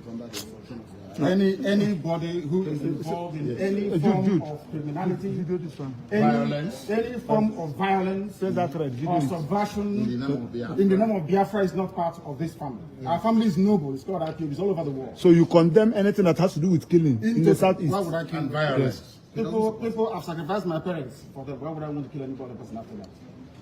So anybody who's committing crime in the name of IPOB is on his own. He's a criminal. I've said it. He's a criminal and should be dealt with. Adequately. Thank you very much. Maazogro, I need you to say something before we continue. Go on. It's your turn, please. There. Mazindewo, I think we don't even have much to analyze here because everything is very, very clear to those who want to hear. Because there are people, even though you say the reality, they will not even take it. They will gallivanting, going around, talking rubbish around the corner. So Onyendu have made it categorically clear to everyone who have ears. And before now, Onyendu, we can't forget easily. Let us not forget easily. Onyendu, when ESN established, if you could remember, Simon Ekpa is somebody that anchored that radio that day, assist Onyendu. And after Onyendu addressed him, he told him, don't allow evil to enter you. Of course. He said never. He said never. Not allow Satan to enter you. Yeah. And today, that devil entered him. I even pissed off when this guy said when Onyendu comes out that he will come to Finland and see him. I couldn't even breathe. I say, what? Talk is cheap. And you won't blame him. Why? That's you shouldn't blame him, because those cabals, those man called, they are the one that they gave him the ladder where he climbed today. So, how dare he? But because they're trying to maneuver things along the line, everything turned against them. So what people expect today? Everybody shouting, and remember, he ignored this very guy. And I can't really get it. When Onyendu gave order, these people will ignore it. Immediately Onyendu gave order, ignore this guy. They ran to Finland because they grab money in Italy. Even people that are not even contributed, dying in this struggle. I saw all of them running like a rat, went to Finland. What did you do? The other one ranting in the street. We are here now. You don't have money. We are here. Are you going there to compete with him about finance? The one you took, are you the one that contributed it? The answer is no. So if you see these guys the way they act, you know that because the reason why they act all this is they act is because they never dream in their life that Onyendu will be alive today. Had it been they know, believe me, they will not take all these steps they took. No. I said 2015. The same. But you could remember either episode 1 or 2. I said it. These particular people called these cabals, they are the species of 2050. There's no two ways about it. Yeah, they are there, but they just pretend, waiting a day like this to come. But this time around, I think it is good. What happens, I love it, because if this thing did not happen, we will still carry these people by the side. Yeah, move into the war if there is war. Yeah. Okay, Mazi. But God has done it. All of them expose themselves before they. Let's play the second video of Onyendu, because there are certain things I need to explain and there's things I need to flash. That is succinctly put. Let's listen to you. The reason why I'm doing this, because we have to break it down, and because misconception people are having, and some of them that are trying to shy away from their Onyendu make a general statement. That's why I have clarified on Simon's side. Simon was a pure distraction. I said it from the beginning, because we know all of us came out, and when we found out what they were, we told them no, I'm not interested. Before even this memo came out, we said no, because now we see that they use Simon as an alibi, even though him himself is complacent, because all the money they stole, they were sharing the money in their account. All of them were involved. You know, they were in the same camp before they had issue.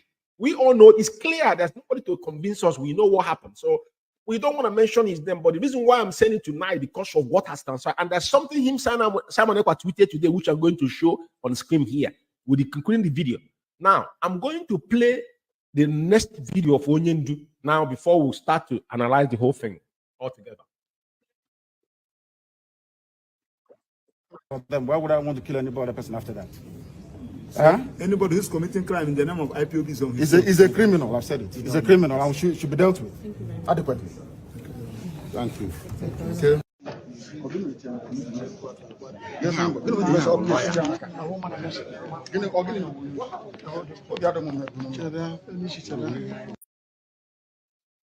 Atụrụ mmadụ na-egbu mmadụ kwee n'ihi Biafra onye ahụ bụ onye ohi ndị Igbo ga-enu ntị o. onye ọbụla pụtara na-ezu ohi na-agba ama na-atụrụ ndị mmadụ na-eme ihe niile ndị a niile kwere n'ihi IPOB onye ahụ bụ onye ohi ka ọ IPOB ka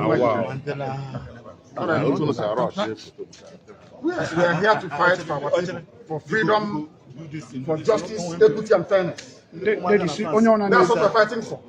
Nothing more, nothing less. And we cannot be cowed by anybody.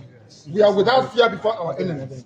And we speak the truth always. I want all the journalists here arrayed to go and ask them, ask government of Nigeria, what happened to treasonable felony?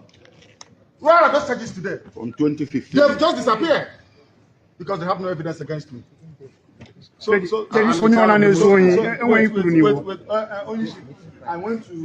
Anybody committing crime cannot go scot-free. I swear it. They cannot go scot-free. Anybody involved in any type of crime in the East cannot go free. And they're doing it because I'm in DSS. That's what if I said no idiot can try this rubbish, and they know it very well. They know it very well. And I suspect that some people in government are complicit. Yes. They are making money with insecurity. That's correct. They're making money with it. They know now the Kanu is outside. In 2 minutes, this nonsense will stop. Who is the idiot? Who is the bagger? That will speak when I'm talking. Who is the fool? Who is the idiot? I ask.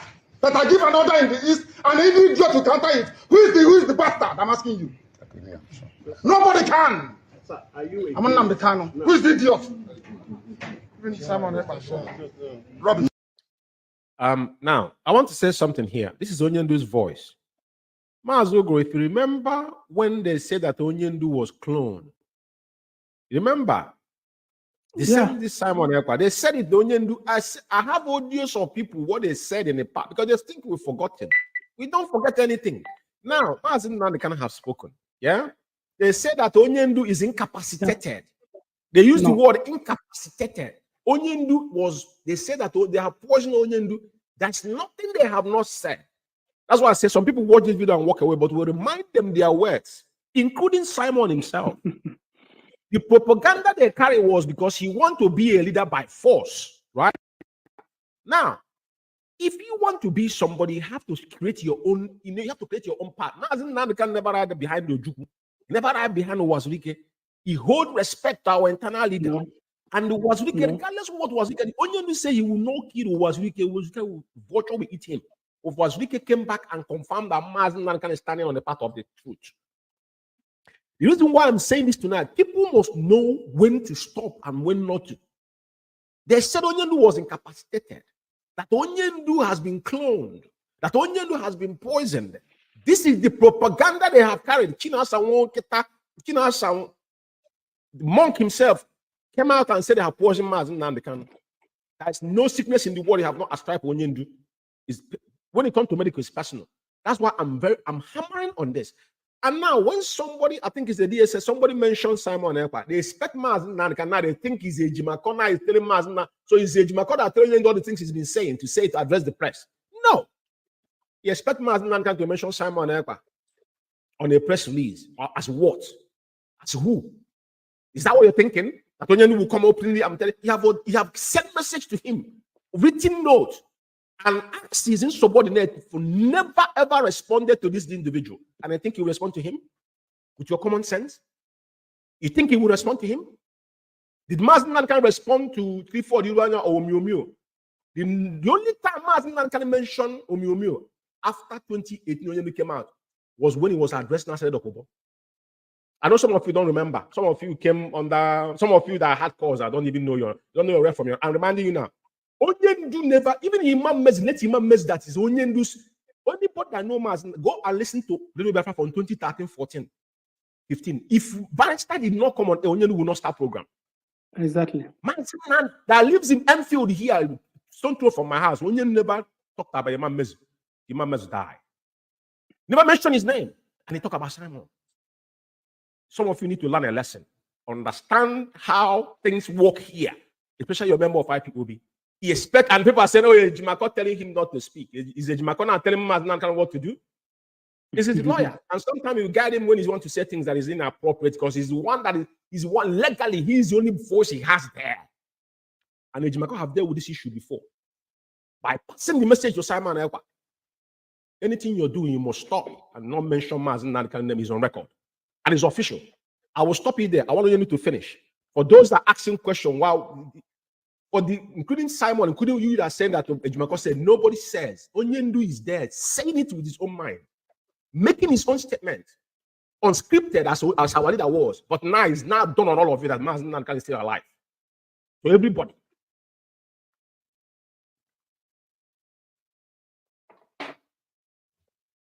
No, don't. No, man. No, What is it? Can you tell us the ongoing killings in the East in the name of IPOB? What is your stand on that?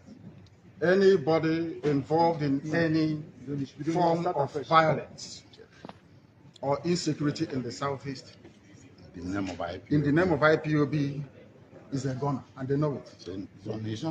Let me come out of this nonsense, this mess. 2 minutes. Do you know what the word means? He said, "Is a gunner." Do you? Some of you understand that word? I don't think you understand. Chike doesn't might understand the word. Chike doesn't know what. Chike doesn't know. You see, I will flash what they have written today because I told them they will explain until they run out of explanation. Yeah, We understand the word. They are all gunner. Who are these men to compare to the caliber men we have in 2015 in the US? Tell me. These are remnants. These are diapers. Chikedozium was a remnant. He's a diaper. For crying out loud. We talk about men. When men was there, you have to give it to them. But when they've messed up and we see how we treated them, I happen to be the first person who block on Facebook. The same thing that happened, we never back down because we know what we're fighting for. It's on record. It's only. There'll be peace. Only 2 minutes, I guarantee you. And tranquility. And there'll be peace in the East. Not just Southeast. Everywhere in the East, if not the entire South. Huh? Yes. That is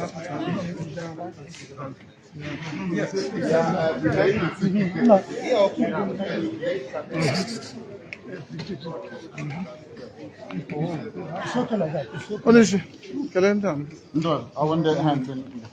One here.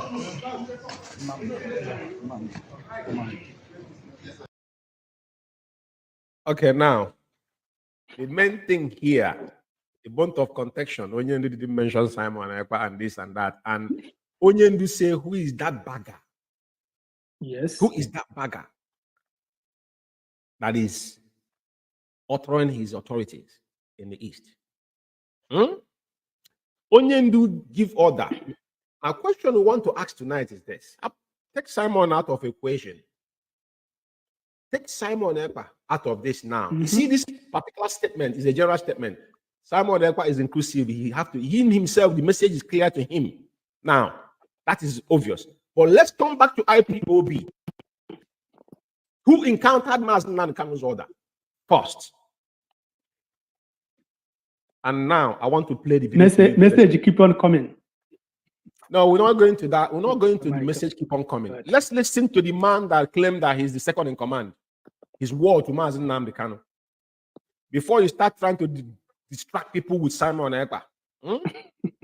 Mazen Nankan, I keep on saying, Simon doesn't owe any explanation. I'm telling you the truth. But if he have two balls, when Mazen Nankan come out, then he will show us where that ball is. That's all I have to say. Let's keep that on that day. But let's listen to the person, the architect of where we are today. And I said it from the beginning, we will never put our guys down. Listen to it. He took responsibility. That is whom you should be pointing your finger. Stop mentioning because it's a distraction to us. The key player of disobey order.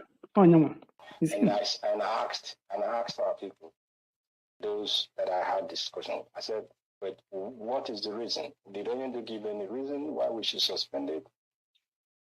And they said he didn't give a reason. And I asked them, but you tell me, what reason would I give Biafrans why I am suspending this sit at home when our demands has not been met? That was my question.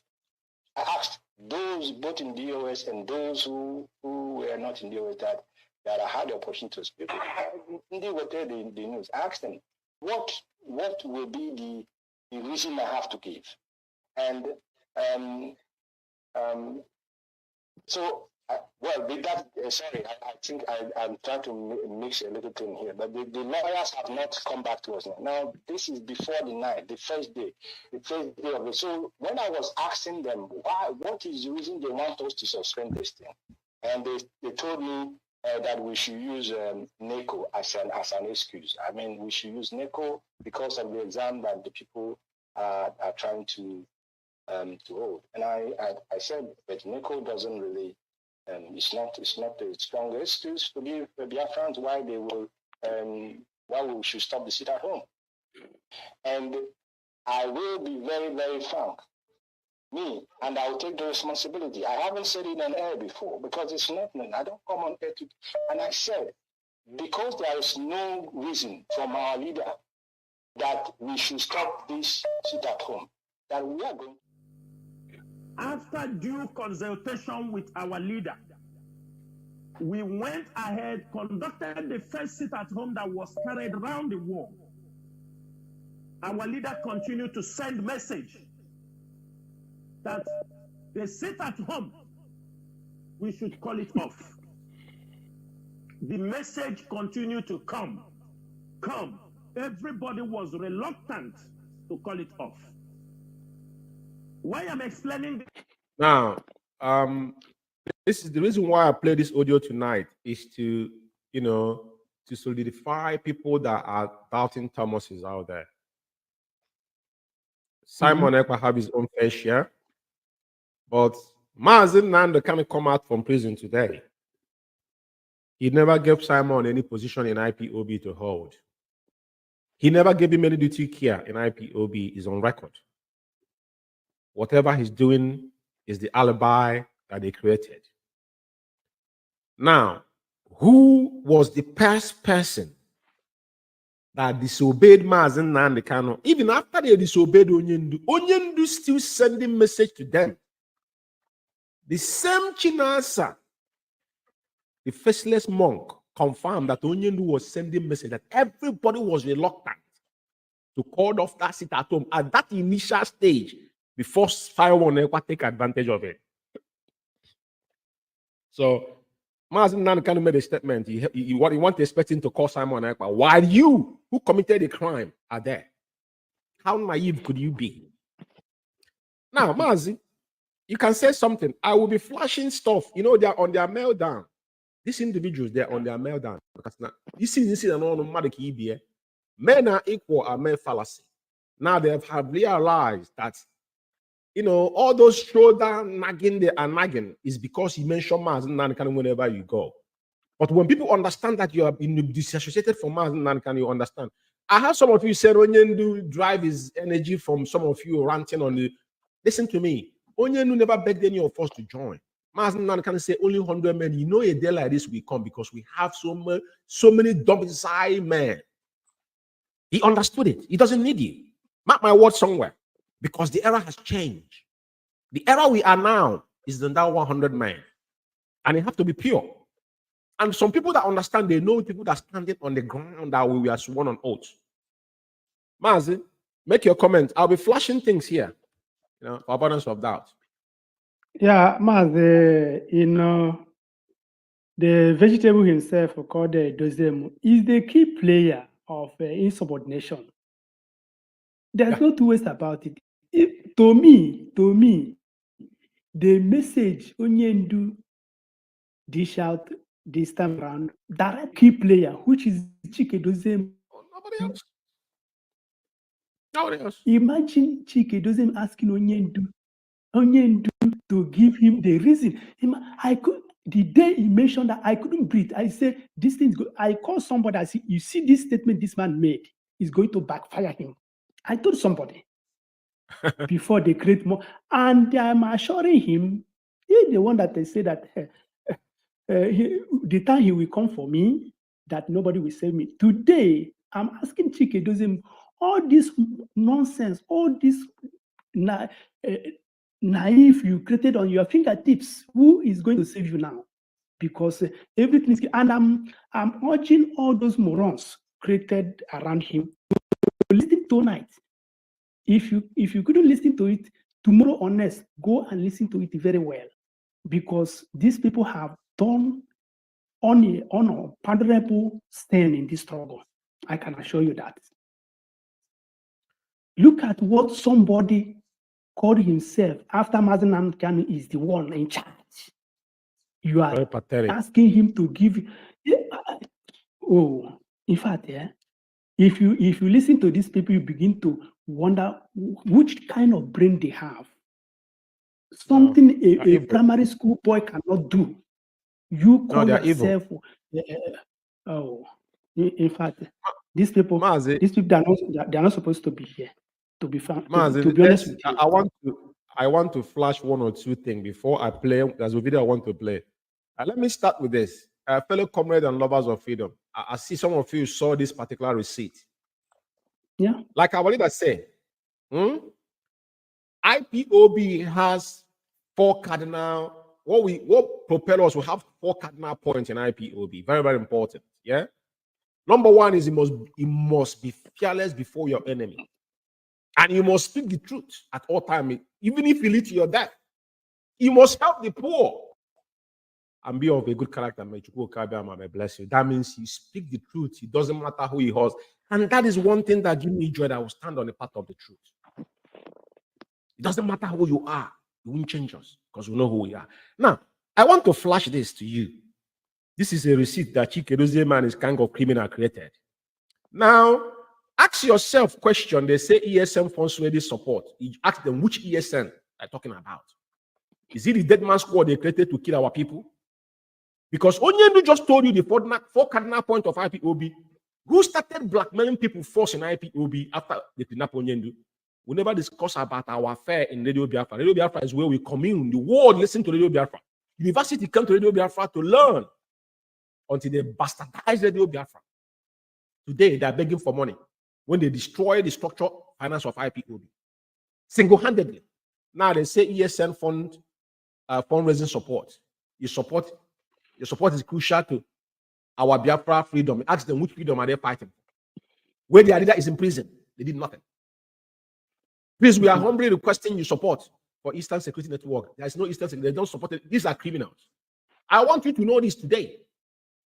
Not one man can from. These people are criminals. They are all the same. Because when they destroyed, when they embarked on the suicide of all the money they stole from my people, it's 747,000 in America created who made the account.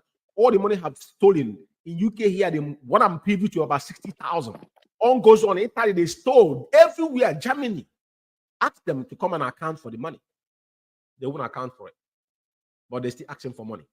It's very, very important you know. Onyendu is alive because some of you will say, had I known. And I will say one thing to you.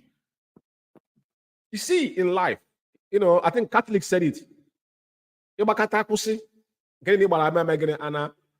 say you're running, we're in a heavy race. The day you stop, all the things you've done in the past now become a history.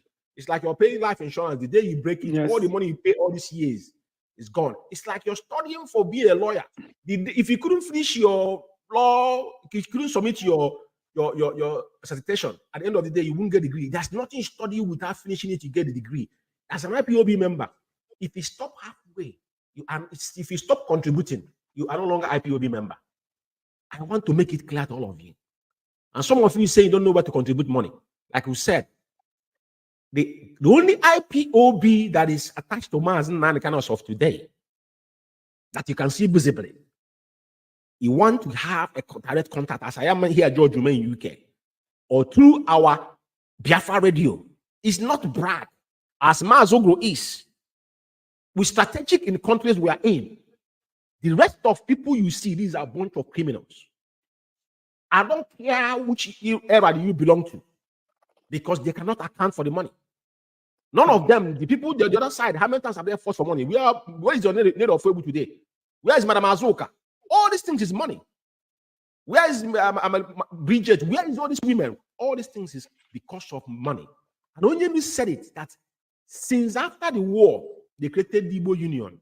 Anything Igbo people raise, once they share money there, the thing will go on oblivion. And that's what they brought in. That's when you warn that our men should go far from our money. Some of you didn't understand why our leader was crying. But thank God that Mazen Nankan has spoken. Now all of you are waking up from your slumber. I want to flash some couple things here. I want to flush that mail down.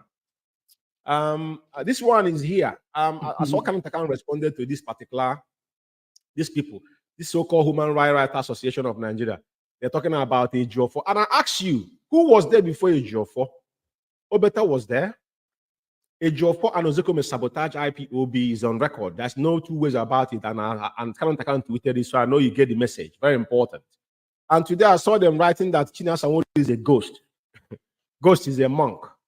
And it's very pathetic. And you are worshiping the ghost. Shows how demented all of you are. I want to flash all those. All this thing I'm flashing it, Maz, before we move forward. We're going to flash it. Kanitakan responded to them here today for the media war. I need to put it here. I said, this is for the recharge card media worms. I have to read it to allow me. I'm having fun. And their leadership. They have no knowledge of history. Stop being lazy. Do your homework and stop wasting your time yapping nonsense on Facebook. Do you know what conflict of interest is all about? This man called Ozekome collected 80,000 from IPOB, claiming he's his son, but went to collect a commander of Niger, CON, from Buhari at the back. Ejiofor was busy state managing people to attack his home, so he will sue Nigerian government for 100 million, 200 million. Become a millionaire overnight. Some of you never think about all this. Because Binta Nyako, on this last sitting, sees something she never saw before. She's quoting law, claiming that she be respected. How can you respect you when you are indulging in crime? Why would you revoke Mazen Nnamdi Kanu bail when you know it's illegal? That alone, that's why Ejiofor used the word of agitating. They are agitating because you know you're breaking the law. Even Supreme Court have ruled which you're supposed to humbly do the job you're supposed to do, but you're playing games with it. They decorated him. Ask him, commander of Niger, of what? What did he do before he joined IPOB? He said he joined IPOB legal team in January 2022, and this was given to him on October. Barely 8 months. What did he do before they gave him this particular award, other than what he's been doing before? Have they given it to him before? The answer is no. Some of you need to understand the word of conflict of interest, and that is why you could see Ejimako has been standing, because that's what they call, don't allow your sentiment to override your intelligence. Even if you are sympathetic to what we are doing, you don't mix it with your, like they say, don't mix business with pleasure. When you come to your profession, you become professional and abide on the code of conduct that guides you. Very, very important.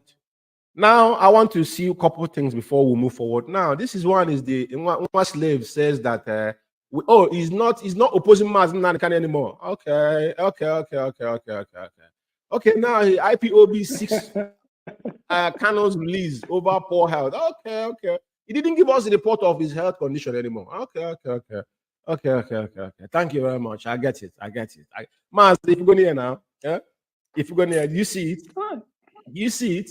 Now he's tweeting. Now he's not writing episode anymore. He's not writing memo anymore. Now he's seeking. He's not opposing anymore. Where is he more powerful? Has he finished? Has his ink finished yet? We are waiting. We are waiting. We are waiting. Now let's see what they said about the dead man walk. This one says it's Biafra tweet. I don't know who is behind it. Say, what message do you have for Mazi Edoziem, the IPOB head of Directorate of State? He's in a coffin. He's a gunner, and you know it. There's no message for him. And this is the update from Ejimako. And finally, I'm going to play a video, or this video, for a reason. What this guy said, and this is what Simon posted. That's why. And the reason why I'm reading this is because he himself is playing double standard, and we will not give him that space any longer. Anything that have to do with just like when he want to play game with the illegal team, he got one tweet and he have to go into his shell. All this mind game you guys are playing is not going to work this time around. None of you know what is happening between Maz and Nandekan. None of you have contact with, including Simon Ekpa. If you're lying to your followers, know that all of you are baboons. You don't have any contact with Maz and Nandekan. If you have, come and say it this night. This is not what's about it. Because we're not leaving any stone unturned this time around. You guys have done enough. The damage has been done. So this idiot says something. I'm going to play, but this is what Simon tweeted. He said, I am posting his video finally. He made it to our X page on late night because he addressed me by name and not Ekperima as usual. His head and brain is getting reset. Please tell him that it is too early to cry like this. He should save some cry for when MMK will be out. So now, Simon, you know MMK will come out. He's no longer delusional. Simon, this direct question to you. So Onyendu is not cloned anymore. Onyendu is not incapacitated anymore. All of you are the same. You guys need to be careful. I'm playing this. I'm showing this for a reason. Now, I want to play. I'm going to play Benjamin Imadubugu first. Yeah, I'm going to play his video. Then I want to talk about his video, what he said on the video. Let's listen to Benjamin Imadubugu. Went to see Onyendu and came out and talking nonsense. He went to Abuja. They sent him there. He didn't go. He was outside. He can't get into the court. The baboon can't get into that chimpanzee can't get into the court. But I want to play him here. You can see how imbecilic and how uncultured and imbecilic he is because he thinks he's shouting. I'm not that a tall person, but I know when to shut my mouth off, right? But you could see how guilty this guy is because now Benjamin Imadubugu has now become the how could I put him? Because he doesn't belong anywhere. He's a bat. They have left him behind. Now all of them are hiding. Mazzi. Go on, Mazzi. I think position he found himself now is the position he found himself now is one word. Is one word. Go on. He's having two masters at a time. Then automatically he become jack of all. Automatically he become a jack of all trade. Master of none. There's no two ways about it. It's very good name for him. Jack of all trade. Master of none. Of course, I agree with you, Mazzi. I agree with you, Mazzi. It's good having you here. Like I said, I'm having fun. I don't even care. Let's listen. Our Media International. If you are not IPOB, you are not fighting for Biafra. The reason why the reason why he named it. I never get two leaders. One leader. You see how uncultured this guy is. It's interrupting Meme. The same thing happened when Meme was talking on Biafra radio. The same thing he was doing. He's trying to force himself, and you see how people make him look like a stupid idiot. Excuse my language, but what he was doing. This guy knew what happened. Even when Onyendu they disobeyed Onyendu, he was in the meeting. He was in privy to everything that happened. He went to see Onyendu, and he came out. He said, Onyendu is angry with DOS. He couldn't tell them the truth.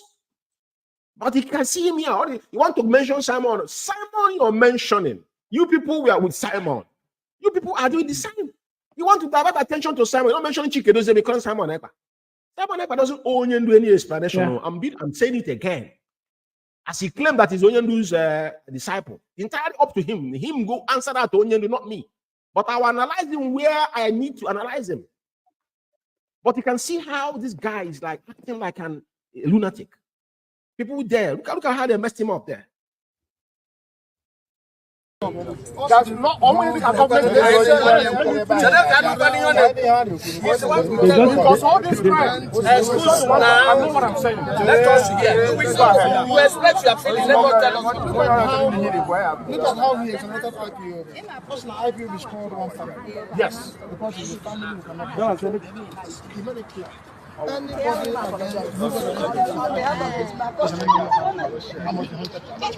That is simple. Okay.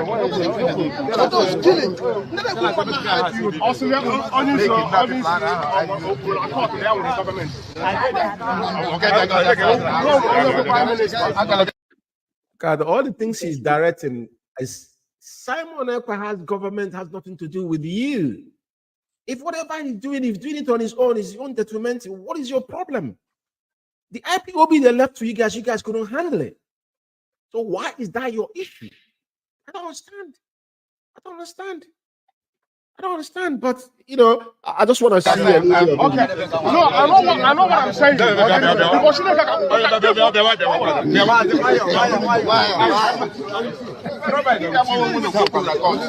It cannot be closed in the court. Okay, for this guy, Benjamin Umadibu, what? See, as they dragged him out like a spoke. Yeah. His own deed, we have his record, you know, but it's just like he's quite irrelevant, right? He has his own deed in Biafra land. He doesn't live in his village anymore. He's in Abuja now. He ran away. You know what he did in the east and run away to Abuja? He's shouting. But I'll leave it there.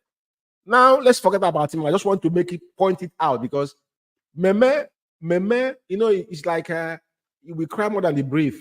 Meme is his elder brother that is in prison. He come down to explain and he's shouting like a mad dog, shows that you are complicit. Alone, you are being agitated, mean that there's something wrong with you. You're not real. He's asking if Onyendu say in the court because he can't come into the court. What would he come into the court and do? Yeah, you're not allowed there.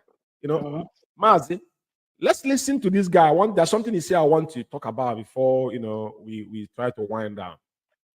Very important. Things the way it is.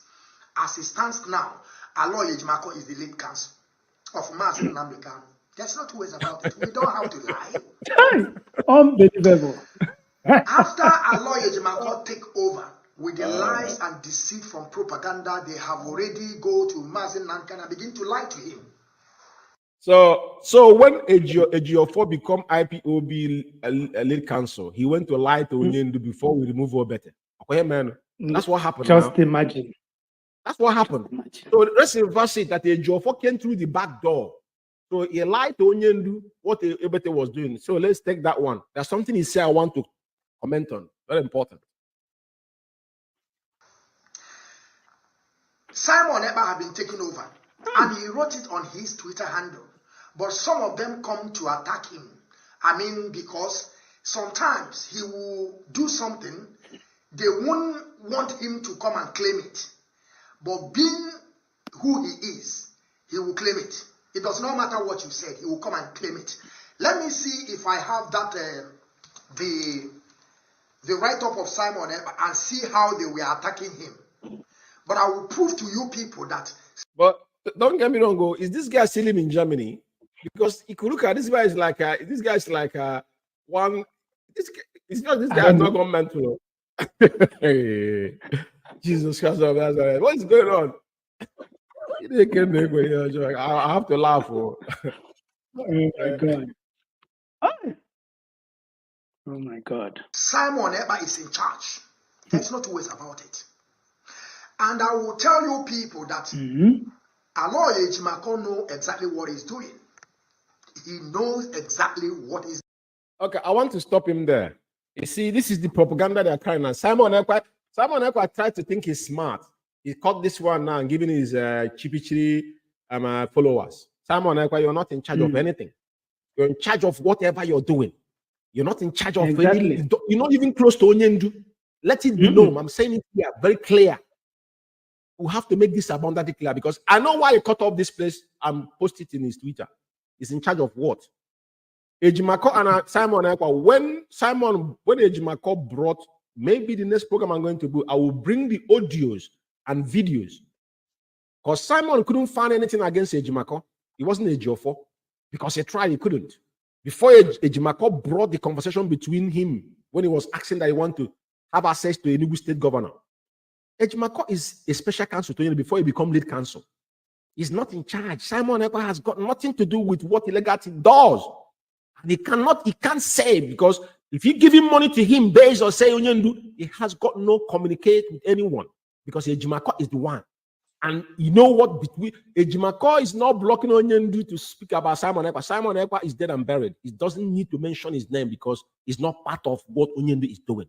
That is the fundamental reason why I can say categorically. So I understood the game they're playing here because they have run with this.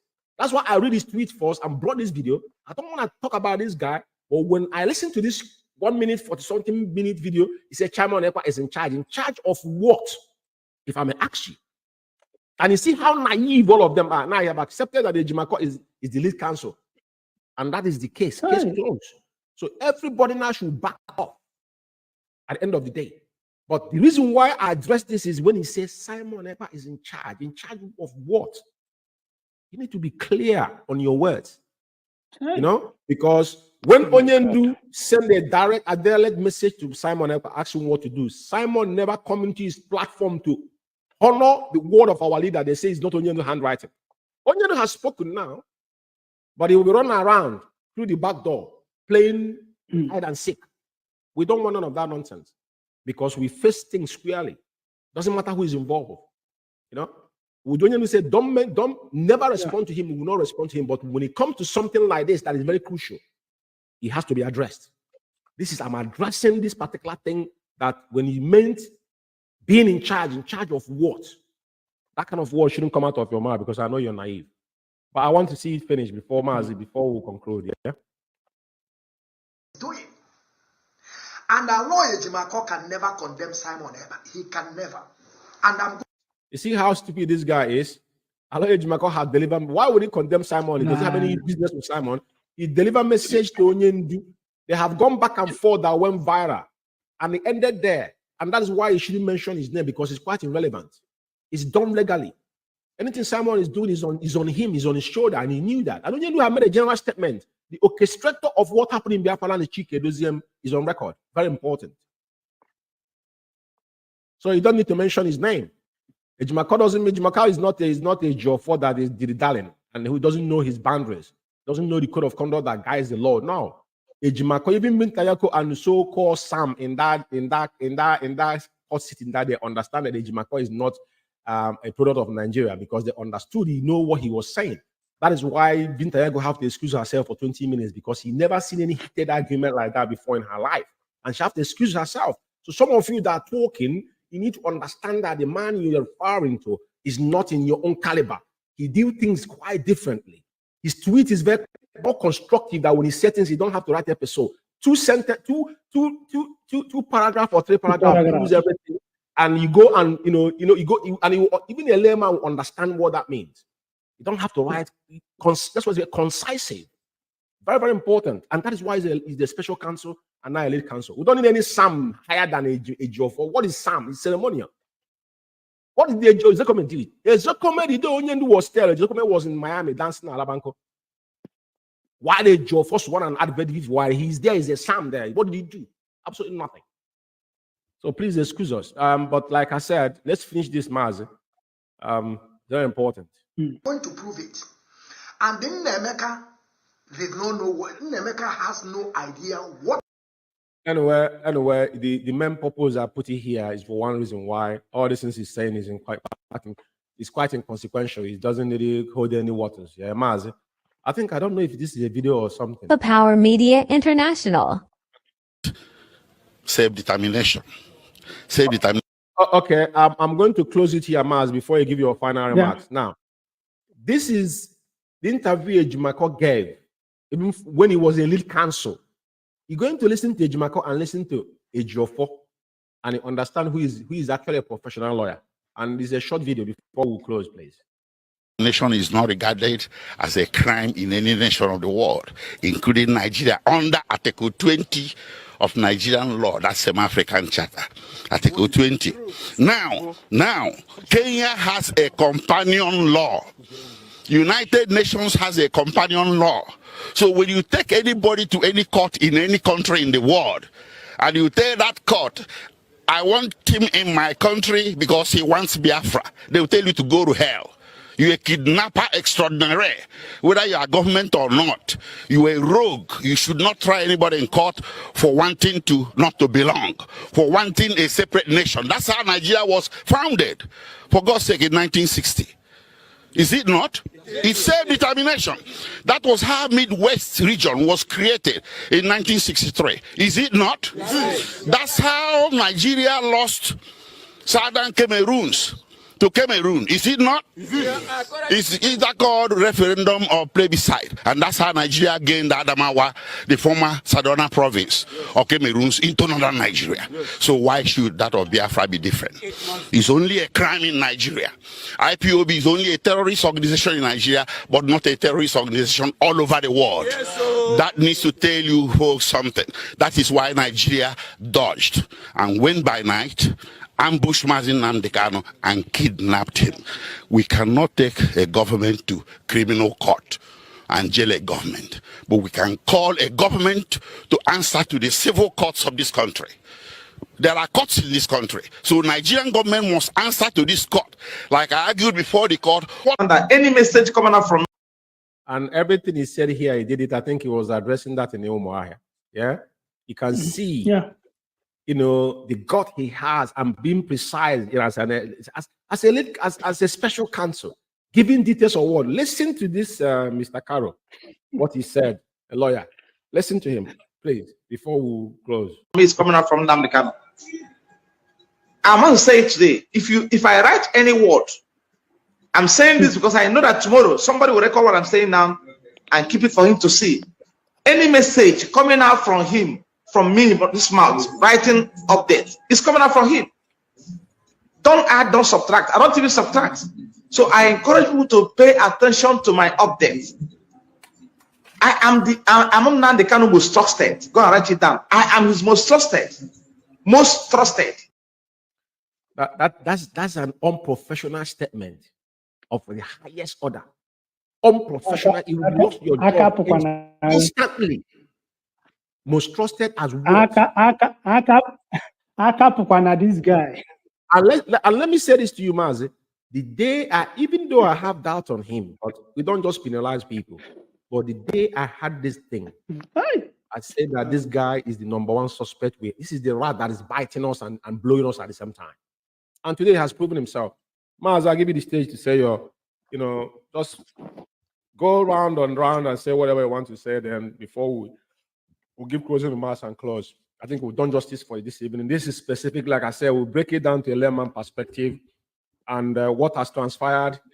And for those that have confusion on what has gone wrong, including Monyendu, I think we've done better. So, Mazi, the stage is yours, please.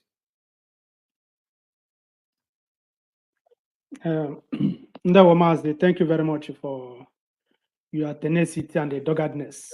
Because I've said it before now, without people like you, people stand tall. By now, somebody like me would have go and rest, because I can't stand with this cabals.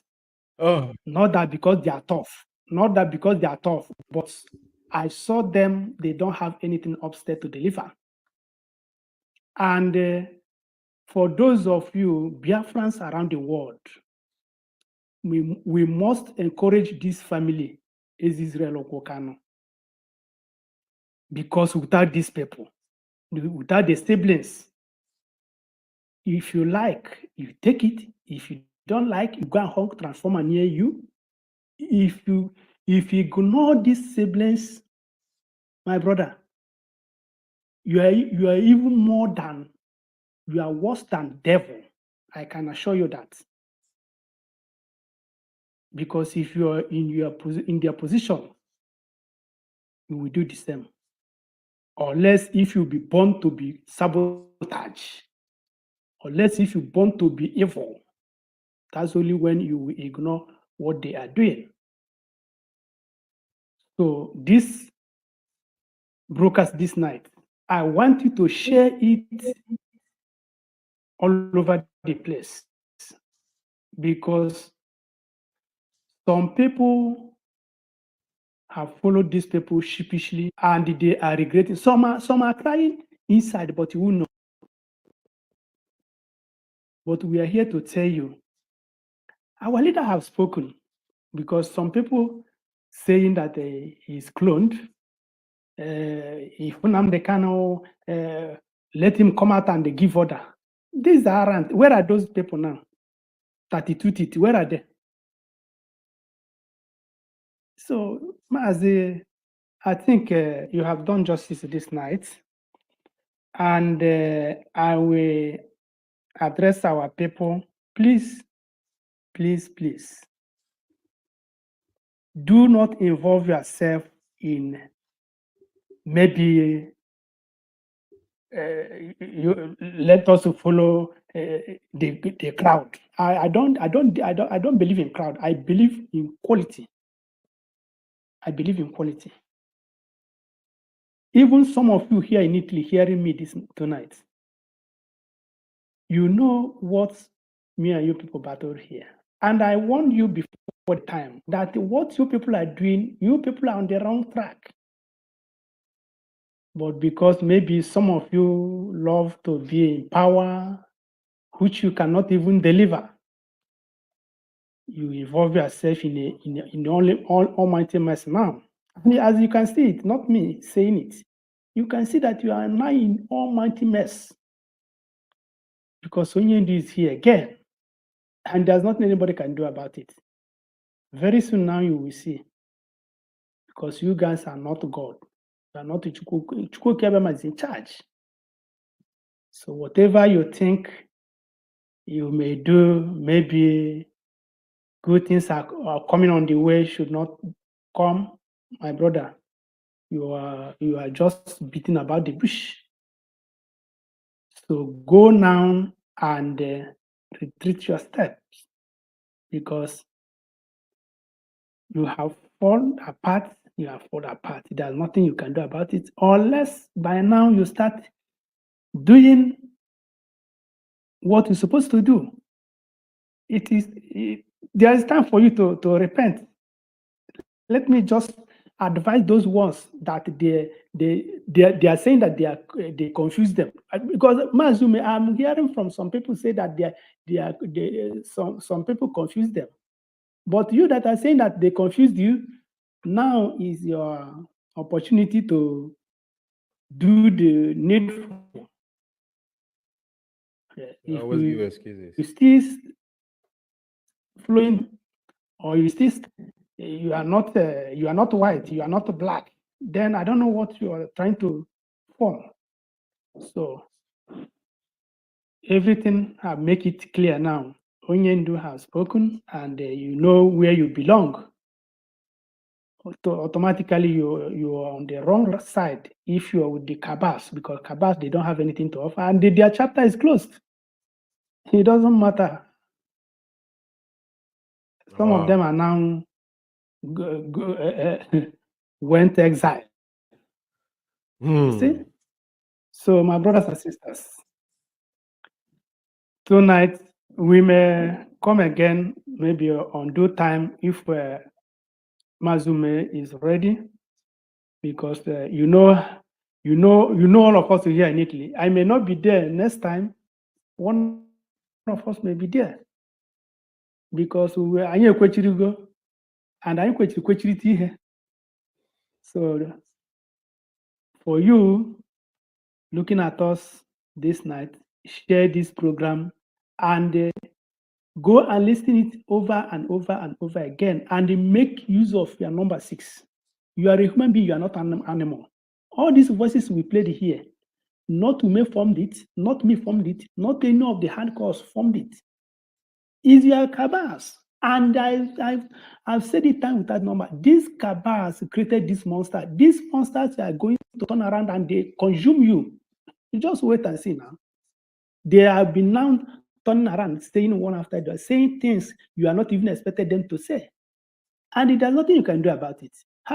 And as I told Mazi Dozem, Italo is the last. He issued memo in Italy. He didn't issue any memo again, because I told him that Italo is your last bus stop. Italo is your last bus stop, and that's how it's end. So this one that are turning around now saying one thing or the other, will you issue memo to them? You are nowhere to be found now. Where are you? You are nowhere to be found. Because I'm continuing. He's on his basement in Switzerland. Mazume, I'm continuing saying it. The word Onyendu said goes direct to Udozim, whether he like it or not. Direct. Of course. Because he's the one that created the mayhem. Yeah. And there's no way to deny it.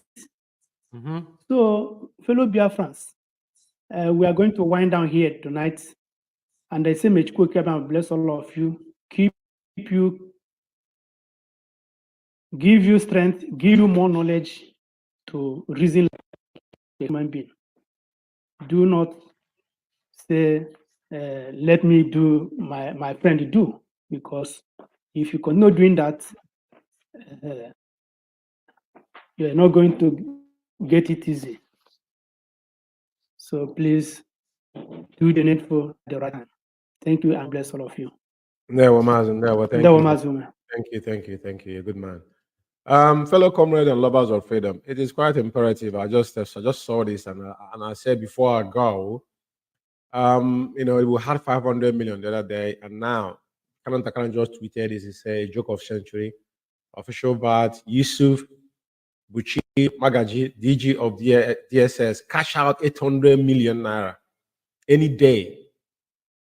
Mazen Nnamdi Kanu appear in court. Nigeria is in shambles.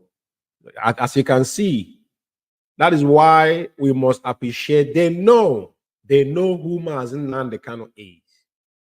So, for some of you that are thinking that you're relevant, because why? They understand whom they are holding. I said it before. Mazen, they can spend 1 billion. It's entirely up to them. What we know is that our leader is going to come out. You see the kind of money that they pushing out. Every sector is cashing out.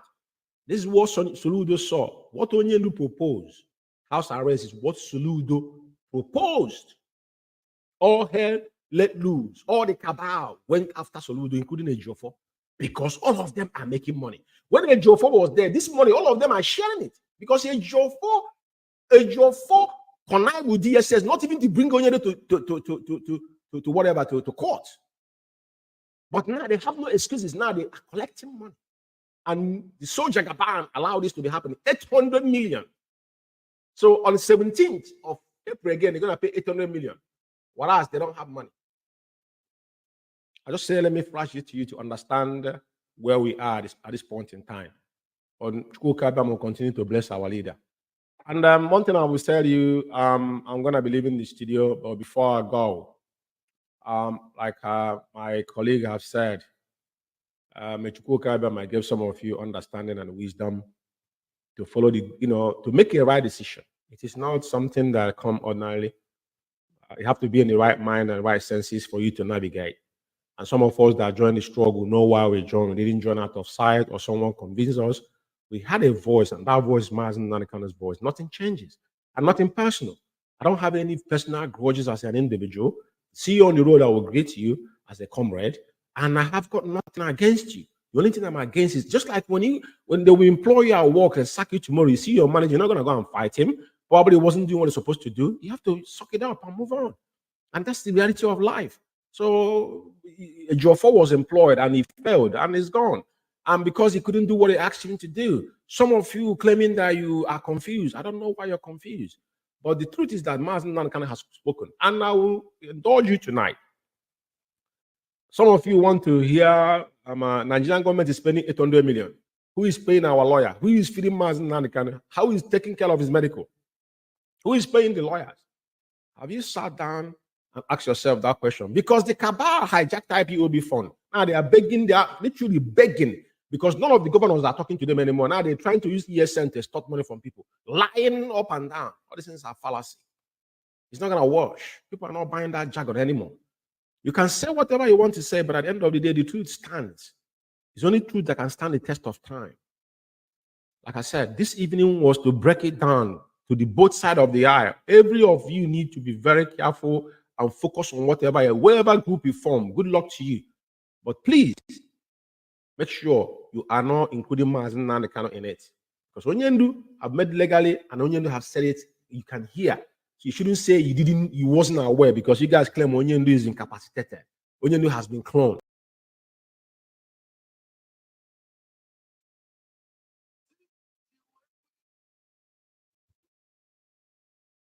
Good evening, fellow comrade, our lovers of freedom across the globe. Firstly, apologies for the delay due to some unforeseen circumstances, but we are here now, and it's 11 minutes on top of 9 p.m. here in United Kingdom. The same 11 minutes on top of 9 p.m. on the Holy Land of Biafra, and we're reaching you out from United Kingdom. And this is Biafra Alpha Power Media International. My name is Amaz George Chukwume. I reside here in UK. And this evening is another wonderful episode 004 of the Dilemma of a Fair Crooked Lawyer, Ifeanyi Ejiofor. This evening, I'm going to be precise on what I'm going to say this evening, for every obvious reason, for every sundry to pay close attention on what I'm about to deliver this evening, because it is a direct response, should I call it, based on some of you have seen the shenanigan that Ejiofor Pool tried to redeem himself, and there is no room for shenanigan. There is no room to hide anywhere. Whatever he has done, we know what he has done. And the previous broadcast I made, I itemized it, and he responded. And I'd obliged him. But this evening, as I know that is in the public domain, we are going to, detail it again. This is not a disclaimer, but I'm going to ask him a couple questions tonight for clarification as what he just said. But before I start, this episode of Dilemma of a Cricket Lawyer, this is episode 004. Opinion on 3 before he made this move again. You cannot redeem yourself. You've been sacked from IPOB. Onyendu have leave your position. But before I go back to what he has wrote and what previously we have talked about and what we have told you, I want to remind us, because I don't know what's wrong with our people. If you want to hide something for a black man, you put it in writing. We have said this many times. The what transpired in the US, Ejiofor was instrumental. I could have played a couple of audios this night, but I wouldn't be able to do that because this is a very specific program, which I'm going to deem it for 30, 45 minutes. I'm going to be off air. Now, I just want to flash this to you to remind you, what is this? If some of you remember about this particular guiding principle, this guiding principle is the architect of what you see happening in IPOB today. Whatever you saw today in IPOB, the menace we saw today, all the evil that Chike Doziem and his cronies has perpetrated is driven from this particular, guidance principle, which I'm going to play the audio. Rita Ezisi, formerly known, aka Madam Oyibo, because this is an audio. I want you to listen. I'm not going to read this tonight, but this is where Ejiofor contravened IPOB Code of Conduct. Without him seeing Mazen Nnamdi Kanu, Ejiofor never met Onyendu until late October 2021. Everything that Ejiofor have peddled was lies. He was sending one of his mistresses to go on whenever they're going to visit our leader. Now, the reason why I'm flashing this tonight again, for you guys to take account, but I'm telling you the genesis of what transpired in IPOB. I'm talking about how those people claiming that their leadership, where they're driven their leadership, quote unquote, is from this particular guidance principle that Ejiofor falsified and said that Onyendu said. That is the problem we have. Ejiofor never represented our leader in any shape or form. What he did was undermine every relationship between the client and his attorney. Ejiofor violated those code and conduct. And I've said it last time that it started off the Onyendu to take legal action against Ejiofor whenever he chooses.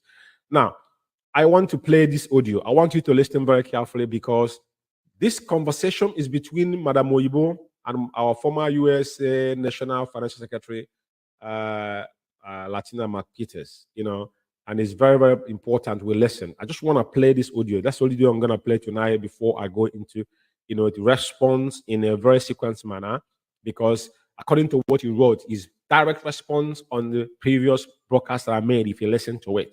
And it was a very precise in Biafra Radio. And because we needed to make it clear, we clarified those that were confused about what transpired. But again, I'll reiterate again, based on what he has wrote. Listen, please. The document that gave me authorized representative. Is that what you're looking for, honey? Yes, the one that was the one that the lawyer gave you. Yeah, the one that that they have to give me that authorization. Okay, yes, good. Yes. Because I thought you're supposed to send me the something that I can use to go and open the account. He said yes. But look at how, that's when he started explaining to me that that draft will come to me after those who put it in the IPOB this thing and sign it. That's when he's going to give me that signed one, because of what is going on with him in Nigeria, he cannot use his own whatever to write him. All he did was that he writes a draft of what our leader wants, send it to.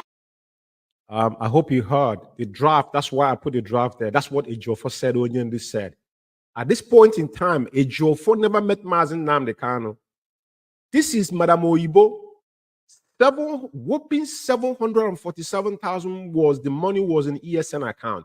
And I can categorically tell you tonight, there's a comrade here in UK that told me that Madam Oyibo told Onyendi yes, that they were going to transfer that money to our account that Onyendi requested, one of the LLC accounts in the US. But Madam Oyibo said yes to Onyendi, but they did contrary because they knew what was going to happen. Now, all this whole thing I'm saying here, because that's why the evidence is before us now, right? Ejiofor is the one, Umweri account, which I'm going to come to tonight. What happened there, a bit of it. I want you to continue listening. That's why I interjected, to make you understand. The document she was talking about is this guidance principle you see in here. That he said, Mazen Nnamdi Kanu said. I don't have opportunity to read it tonight, but I've read this numerous times. And it's in if you go to UK Media, Alpha Power Media, it's there. You will find it there. Tell Edozie to take that draft. That draft does not have his letterhead or anything. Take the draft and put it in IPOB letterhead and sign it, then give Madam Oyibo his own copy to use to open an account, and give the lawyer the own copy to give for our leader. That's what. Then continue to do up and up and up, never do it. Right, so who wrote the, wait a minute, that's what I'm saying, wait a minute. So who wrote the memo that you gave me? If you haven't been able... The one that you have, let me tell you what happened. When Edozie could not do that, then I was crying because some people were calling me and cussing me out. Some people were abusing me and threatening and all that. I started on Sunday of that week. I honestly was heartbroken and crying. I called the Ejiofor and I called the US, the lawyers. I was crying on the phone. I said, I don't know what to do. Those years have not given me the papers and I have not opened the account. Many of my people are very confused. People are cutting me out. I don't know what else to do. That's when the lawyer in USA told Ejiofor, there is something our leader signed with us that gave my...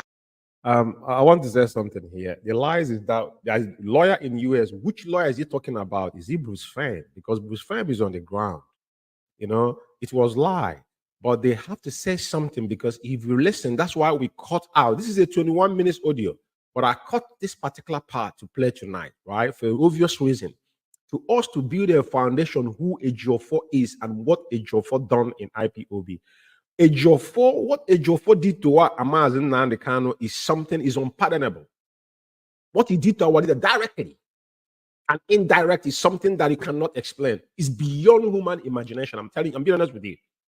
But we're going to give you what you have to know. For public consumption purposes, that's why we're doing what we are doing here now. tonight to, to the layman to understand and everybody that who concerns to know, right? So there's no lawyer in US because we have the full report. The full report is out there. Like I said, go to Biafra Alpha Power Media or UK Media Facebook page. You will find this. He posted it there. The guy forgot about the numerous program we've done with this, but I'm talking about this particular audio with the document, about 26 pages of document, how they ate the money and how the report was subsequently put by this our young sister that joined IPOB with all her heart to work for her country, not knowing that she's dealing with vultures. But let's finish it with it before I continue. What is it? Authorized representative. And Joseph said, really, if I knew that such a thing was there, I wouldn't even go through a dossier. Now, the problem was, the arrangement was for them to use IPOB, in the case, you remember when Chikedozie went into rampage on sacking people with the IPOB official memo. So they wanted the dossier to write that memo, but Chikedozie is trading with caution because they didn't know how Onyendu was. So he refused to do it. Now, Ejiofor vetoed it, falsified it in the US. The woman went now and falsified that particular thing, saying, lawyer said, before now she will be able to go and open an account, which is Umweri account. Nobody knows how much went into Umweri account till tomorrow morning. Nobody knew how much went in there. As we stand today, as they stored with 747,000, they opened Umweri account without any authorization and went ahead and shut it down. We don't know how much was there. Let's finish up this audio. You guys, because the only reason why I went to a dossier was we are trying to use IPOB letterhead. Got it. If I knew that I saw that the dossier would be because as the HOD, so he can find. This is what they advised him, that he got the power. He got IPOB official memo. You can do whatever you want to do with it. The world will recognize it. Forgotten that he's shooting himself on the foot because he's violating IPOB fundamental principle, which is our code of conduct. It's black and white there. That's a story for another day. But he couldn't do it before they did this. That's the only reason why he went to this. So the lawyer, Ejiofor, told the lawyer in USA activate it. Did you hear her? Ejiofor told the lawyer in US to activate it. There's no lawyer because she explained how she got the document. Ejiofor instructed. So the question you should be asking Ejiofor tonight is, Ejiofor, which power do you have to meddle into IPOB internal affairs? You just an ordinary employer, which your specific job is to, aid our leader in his case in the zoo. But you went beyond what you've been called for because you are set off. And there's audios I wanted to play. I won't play them tonight. Probably different program because, time and excellence tonight, to be honest with you. And I have to cut this short. So now that's the question. And the woman said it. I want you to finish one sentence before I take this audio up. Please activate it. So they are the one that activated this because. Okay, so the lawyers here in America are the ones that did it. Activated it, yes. Okay. What? They sent you a letter. With both of them. Right. Okay. Listen to the question the lady is asking. If the lawyer in America activated, where is the letter? She's going to ask. She's going to listen to the question.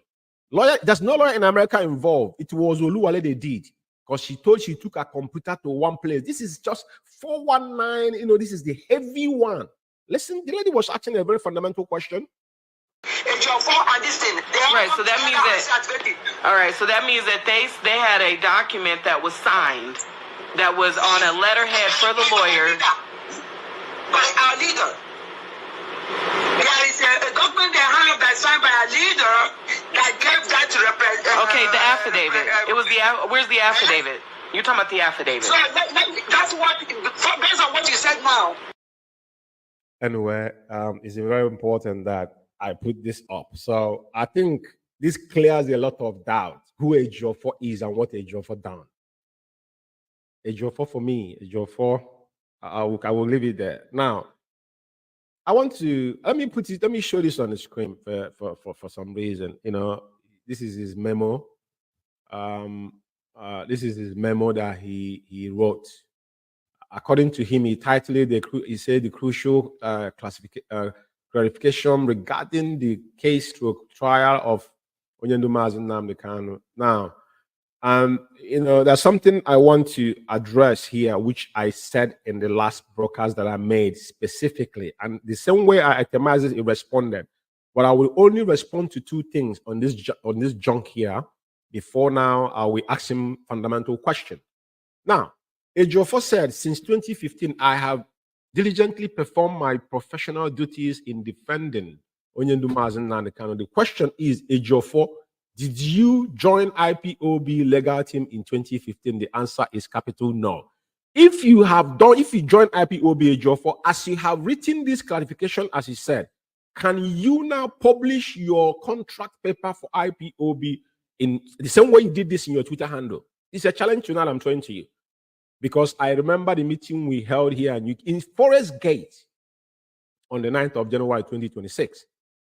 Obeta was still IPOB. I myself was in Abuja for the first time Onyendu appeared in Abuja when he came to court first in 2015. I think it's in December.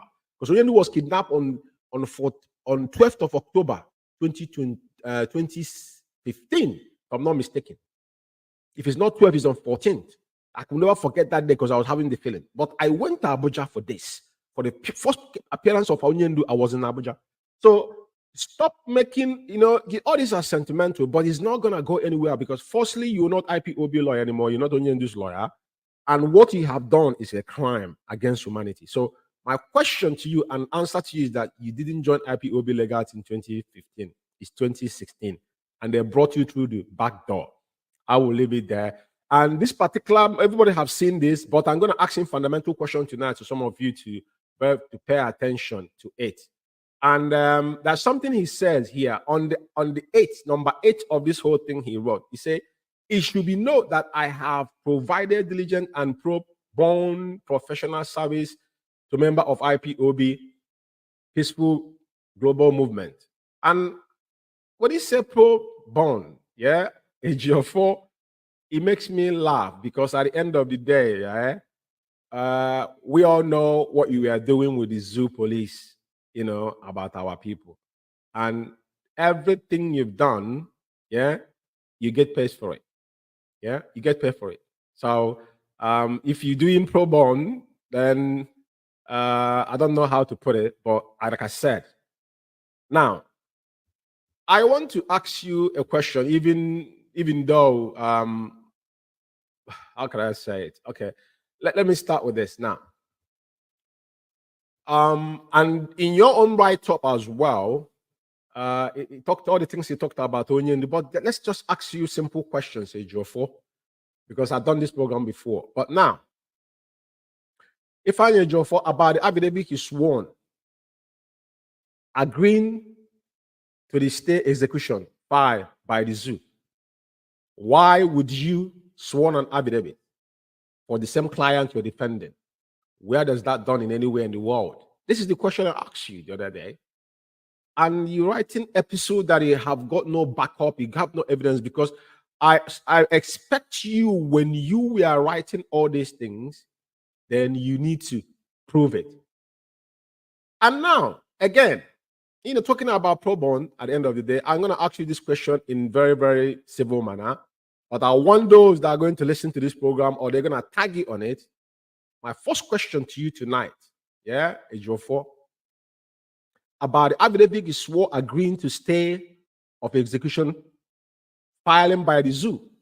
You swore on affidavit. You are Onyendu's attorney. Why would you do that? If I Ejiofor, why you and Mike Ezekome rejected filing for Onyendu Mazi Nnamdi Kanu's bail? Of course, he rejected not to file Onyendu's bail. Was that the case? Because now we'll have to give you an assignment to tell Biafrans. We've come out before and be civil with you to make the world know what is going on, but he felt that you can sit in your own comfort zone and lie. Your lie is not going to wash anymore. And it's very, very important. That's the second question. The third question is why did You ask Mazen Nnamdi Kanu Ifeanyi Ejiofor to plead guilty. The first day you went to meet Mazen Nnamdi Kanu in DSS in 2021, but October to be precise. When you get in contact with Onyendu 101, you tell Onyendu to plead guilty. Why would you do that? And now, this is the third question. And now, come to the fun part of it. Ejiofor, can you come out and swear that you never get paid from anybody concerning the job you're doing for IPOB? But let me remind you that Bia Foundation paid you $19,000. When you went back there, they asked you a fundamental question, you wouldn't give the answer, and they ran away with 19 grand. This can be proven. That's the third question. The fourth question is that, now let's assume that he didn't get any money, as you're saying, but how did we get in contact with Ezekome? Ezekome was paid $80,000 US. Yeah? Ejiofor, can you come and swear that you never get any share from 80 grand, that you guys actually collecting money from the zoo, collecting the award they gave to Ezekome was, you know, the what is it called again? Because like I said, whenever we are saying something, we need to bring it up in the screen. If you remember that Ezekome was given an award that a man that took Onyendu, he took the zoo to court, yeah, and they turn around, they're giving you award. I don't know how you want to clarify that to, you know, to the layman out there, that what is it called? Ezekome was receiving an award from the same Buhari he took to court to defend Mazen Nnamdi Kanu. Everybody knows about that particular award, right? So, and I'm asking you that you're claiming that you're working for IPOB, for pro bono, or whatever you call it. So, are you going to come out and swear to us that 80 grand, you didn't got any share on it? Probably we're going to give you one of our oracles or a deity for you to swear and clarify yourself. Since you want to be clarifying yourself on social media, then we'll help you out. Now, there's something that is very clear. Some of us watched what had transpired in the first court. Onyendu appeared on the 19th of, is it 26th of February 2024. Personally, I have never seen our leader in the kind of high spirit that he was. And again, Ejiofor and Ezekome, Ejiofor to be precise, blocked Mazen Nnamdi Kanu, even with the DSS not to bring Onyendu, because Ejiofor is so damn scared not to people to get in contact with Onyendu. Because all his dealings will come to the light. He always protecting our leader not to appear to the court. That is the agreement he signed with the DSS and Buhari administration. They were playing ping pong with our leader, that they will tell you that they won't bring Onyendu because of logistics. All this is a fallacy, lie. Because they were preventing our leader to people to meet Onyendu, having contact with Onyendu. Because they know people might come to court. When somebody will go in Onyendu ear, say something, and our leader will pick it up. They knew they were protecting all this. But can you see the difference between that on the first appearance in the court of 26 when Aloy Ejimakor picked up this case? You can see how fully in charge, you know, and Onyendu, you could see how Onyendu was carrying fired more than 200 booklets. You can see him how, even though our leader is ill, everybody knows, but you can see there's enthusiasm that we've never seen before, and delighted you could see in our leader's face, because Onyendu himself is an oracle himself, so he could see everything. Every Sunday could testify that is a different. That's why they were trying to read meaning in everything Onyendu do, but it will backlash at them. You know, it's very important we point out all these things. And again, and they've been keeping Mazen Nnamdi Kanu away from the fundamental right to appear in court, which I've just said now. This is what they signed with the DSS.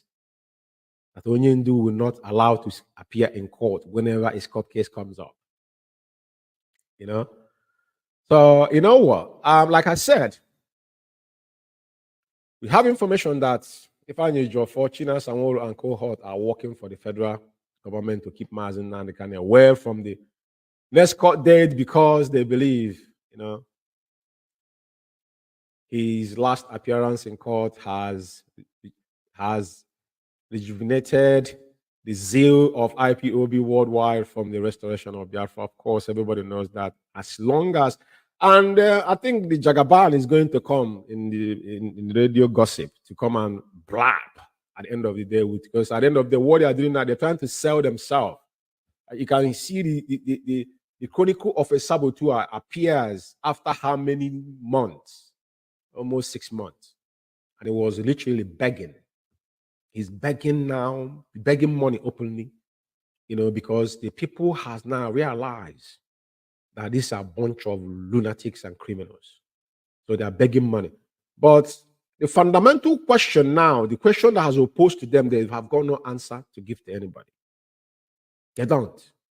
At the end of the day, they're now publicly soliciting for funds. But the question is, can you go back and ask them to give you the account of the money because they're not meant to handle fund in IPOB in every organization, especially IPOB. Onyendu made it to know that we don't want our men to come close to our fund. Our head of finance is there, Mrs. Anya, and she has been tested. And 2015, we were here. Everything that transpired when the saga of our defense fund, she was here.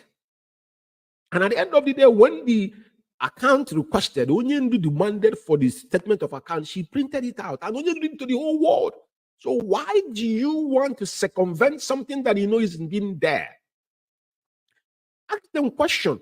All the money that they have collected, what have they done? They will be telling you ESN. Which ESN they are talking about?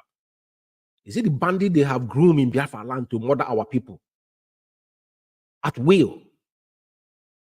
We are not here to talk about how they instituted what the menace going on in Biafra land. I was here specifically to answer to Ifeanyi Ejiofor, which I have done. And I don't really want to go into this issue deeply because why? At the end of the day, things he have said here, I've only took 1-2 points from what he said. And based on giving him 6 points, six answers, yeah? 6 questions to him to give Biafran answers. And again, probably I will reiterate that questions again. Ejiofor, this is specifically to Ifeanyi Ejiofor. The response that he responded for the last broadcast, we itemized what he done in IPOB to Onyendu, directly to Onyendu. Ejiofor was looking our leader in his eyes. I was abusing our leader. He was spitting in Onyendu's direct in his face. Every tribulations and lies, malign that he has done. I have his audio, but tonight time will not permit me because we need him to give us answer to this. I will recap it again. Very important. Ejiofor, why did you sworn affidavit agreeing to the state of execution filed by the zoo? You sworn that affidavit, not Mazi Nnamdi Kanu, and you were the one. The person that representing Mazi Nnamdi Kanu. And the day of this tale, none of you appeared in court. Neither Ezekome was not there. You wasn't there. Ezekome was in Miami, dancing at Alabanco. You were nowhere to find. You guys sent an Hausa man. Nobody know where this man came from to come and defend, to go and defend this particular state. And the state, the man came out. The man, I have the audio. I'm not playing it here again anymore because I played it before. But like I said, I'm directly responding to what you just said. But now, the question is, where were you on the day of this particular stay in court that where none of you were present?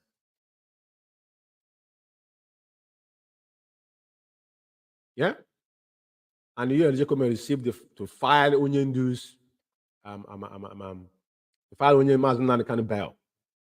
He didn't file it, did you? Of course he didn't. That's why now we're back to Federal High Court.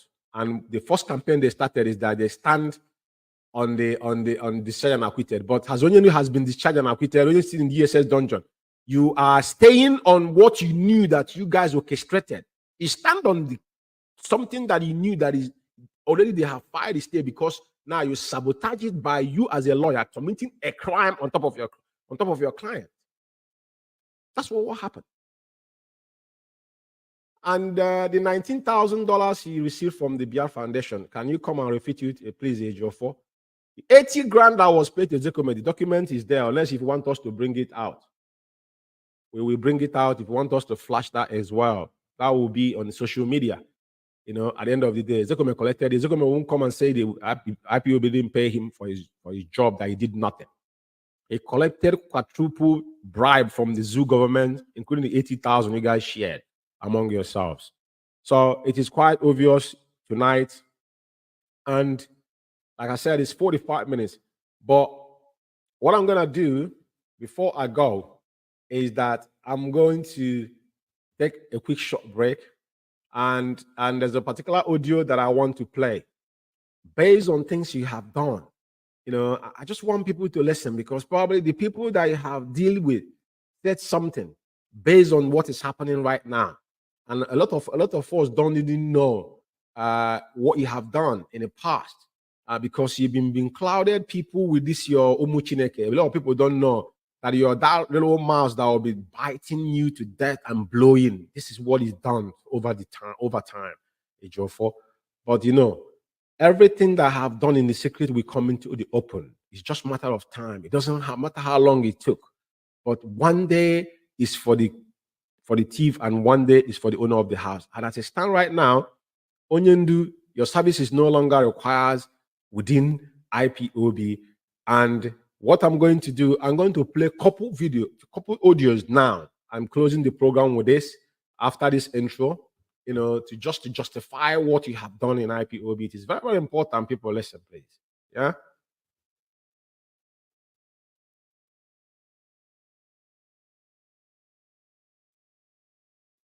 Ife a na-eme anyị bụ get away come closer.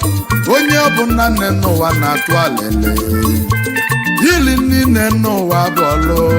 Onye Igbo iche ọchịchị na bụ ọlụ nụ. Gwa m ife ga-eme n'ụwa ka emezie n'ụwa wee metụ ụwa mma.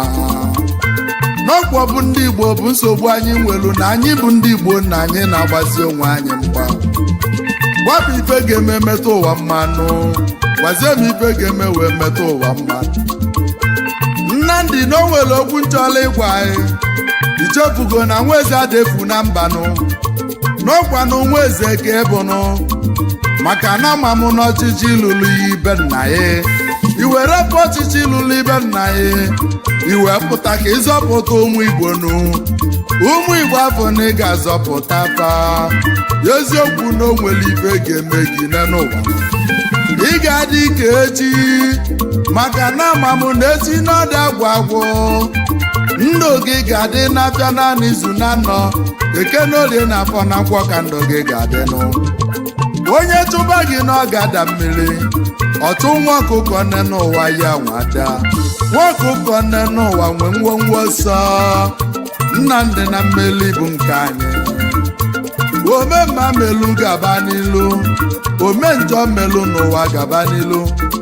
Agbasi ọsọ n'ụwa na-aga agụ lili maịlụ, maka na emesịa n'ụwa malụ ndị bụ ndị. Aka Chukwu na ọ dị gị n'alụ, Nwachukwu na mmesịa mmeli bụ nke anyị. Nnamdi Kanu, odogwu bili, eze ndị Igbo gburugburu.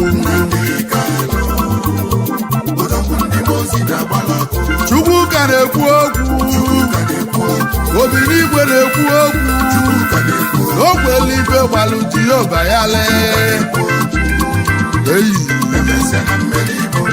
Obinigwe na-ekwu okwu, ọ ka na-ekwu okwu, Obinigwe na-ekwuzi okwu ike.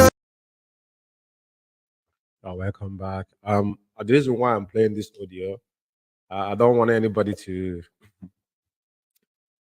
be surprised, but this is most of the. I want to play this, but I just want you guys to listen to the voice. This is the people that has worked with Ejiofor, but now to prove a point, the part Ejiofor played in IPOB, double standard. Some of you remember when issue of Simon Ekpa came up, I'm making this because, we have to go back to basics. What has transpired in IPOB? The two major things that happen in IPOB is issue of Simon Ekpa coming to Radio Biafra. That message was passed to Ejiofor. If Onyendu instruct you as his lawyer, hypothetically, to deliver a message to a certain individual, because I knew that message didn't say go to Simon and go to Chikedezem or to go to what is it called, or former. The message was directed to the HOD, right? Now he took the message to Simon, telling Simon Onyendu say take over Radio Biafra and come and take Chikedezem. That is now double standard, right? What he played everybody because he knew that this is the only thing that's going to destroy IPOB. That was creation of Indian world in 2017. Right, pop, tripod, but I want you to listen to this 5 minutes audio, then I will close this program. To buttress what I have said tonight, the fundamental question Tiffany Ejiofor, come out and refute. 19,000, you're holding it from the Bia Foundation. 80,000. This is the money that forget about other ones, but to just come and clarify these two that you're not involved in it. Then we take it from there. Because evidence of all these things is going to come out. We're not in a hurry. Watch, please. Alpha Power Media International. Why I went hard on Barrister Ejiofor was because he validated the blackmail against me. Because calling their name means that he has been the one behind the attack. I'm not trying to get involved in whatever that happened, but I just want to understand. All the attack that happened in IPOB, Ejiofor, even when he come, all his interview that they did, you could see the way he talks there. As if he's part of IPOB, forgotten. He's an employee that is working under IPOB, and he's a lawyer. He has got no affiliation with IPOB. He stepped overboard of what he's supposed to be doing because now he think he has arrived. They told him Mazen Nankana will not make it alive. But the reason why I'm playing this audio is everything that have happened in IPOB High, how double standard this guy played. He played everybody.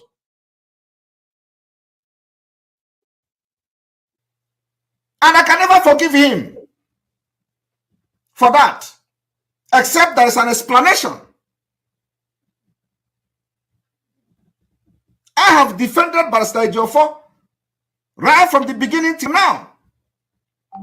I was talking with Barrister Ejiofor every day by text message.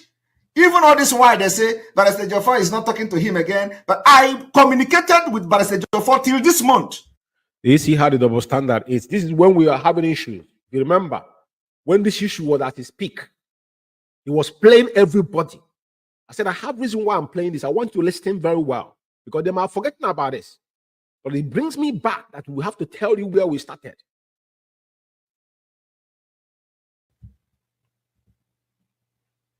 Only for Barrister Ejiofor to turn around and validate the people that blackmails me, that they have done a good job. So which means it was actually him that is behind the attack. Some of you don't know that all the attack against Onyendu's family was Ejiofor sponsoring them, all this media around, because majority of them is in the zoo. So their stipends that are getting, some of it come from him, because he's the point of contact, not like someone like Emeka Gift that is in Abidjan. That were getting $250 from IPOB monthly for doing nothing. I saw people wishing him back by the talking about his founder of Family Writer.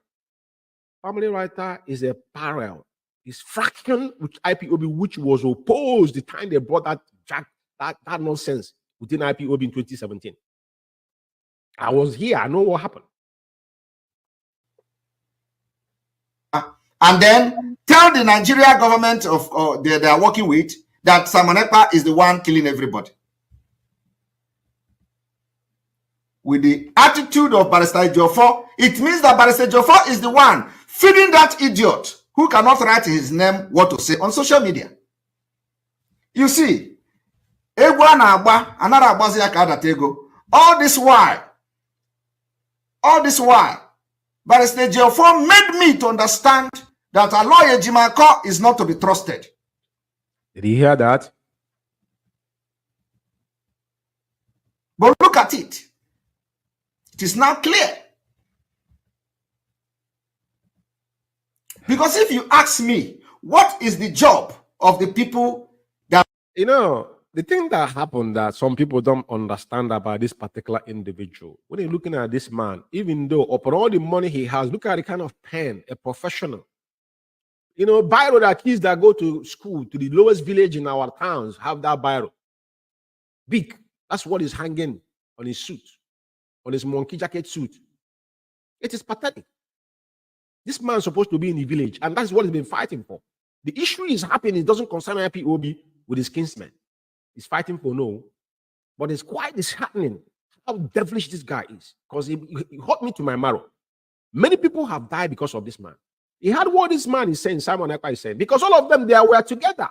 Umueri account, they opened the account, all of them share the money. They never let them come out and told us how much was in Umueri account, including Simon Ekpa himself. Tonight, I'm challenging all of them. Because they knew what happened. He furthered the guiding principle, Madam Oyibo opened an account, now divert all the funds to Umueri account. But you see what is happening? Because it was in between everybody. He played every single individual. Barrister Ejiofor mentioned their name.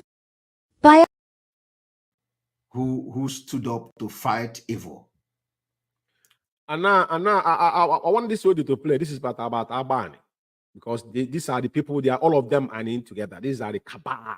This nitwit they call Austin Abani, the monster himself.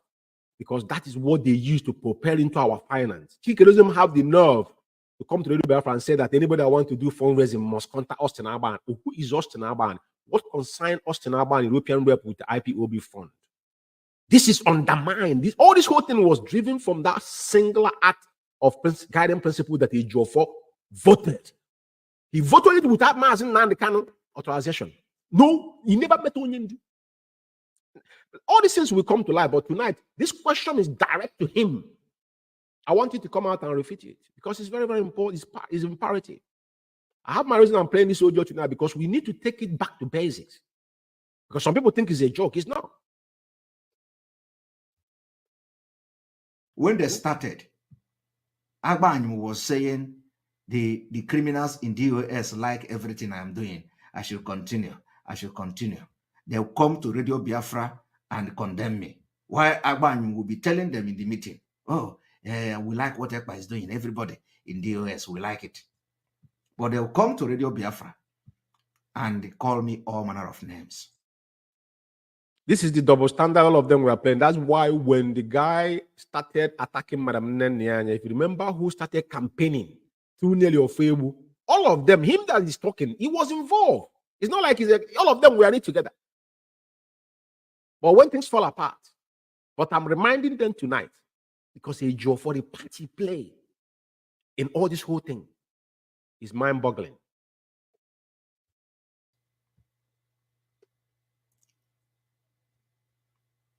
Some of them are in the tape. They recorded them. But the time is coming.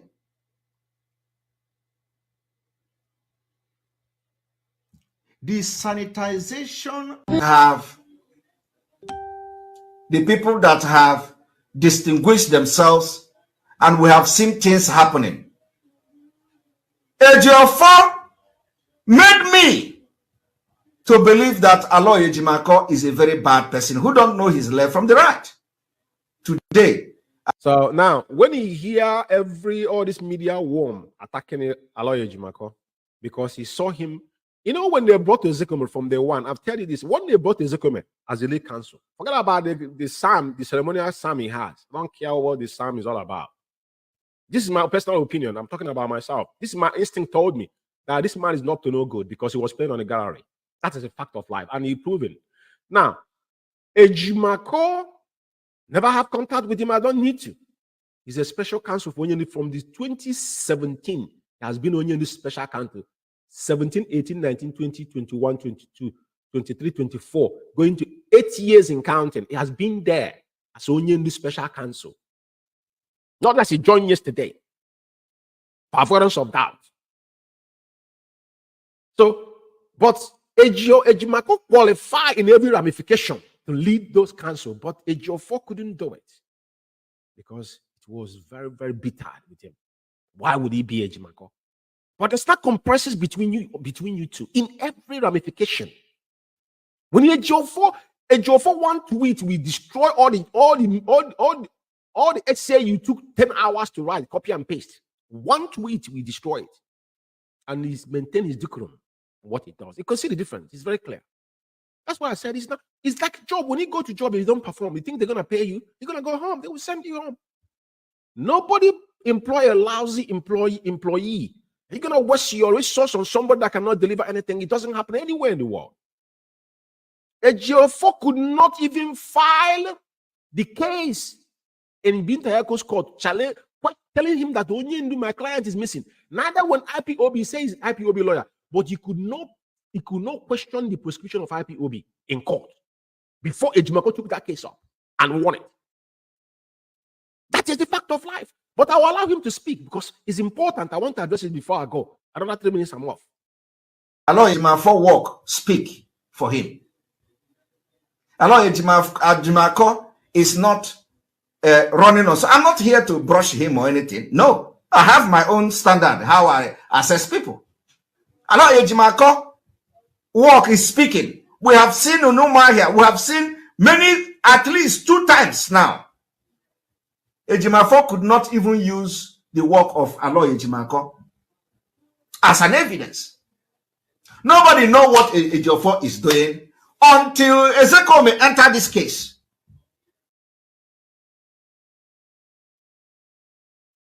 So if I am, if you know, like them, I would have started attacking Aloy Ejimako. When Onyendu was kidnapped, Ejiofor don't know what is extraordinary rendition. Ejiofor did not know that when a state... Do you hear what he just said? This is things I mentioned last week, but I want to reiterate. Ejiofor accused Ejimako to come and prove to him where extraordinary rendition is in the zoo constitution or law. This is one of the arguments. When he was suggested to file for extraordinary rendition, everything they are filing bordered on extraordinary rendition, which he didn't know what it stands for. And he claimed that he's a lawyer. And these are the things he hated Ejimako for. But that was the only thing that gave us leeway to where we are. Because Onyendu don't mean to answer. This is a state crime. The both country, Kenya and Nigeria, has committed a crime against humanity that is enshrined in African Charter. Them themselves domesticated it in their own constitution. And he didn't know about this. How ironic that could that be? Commit crime automatically.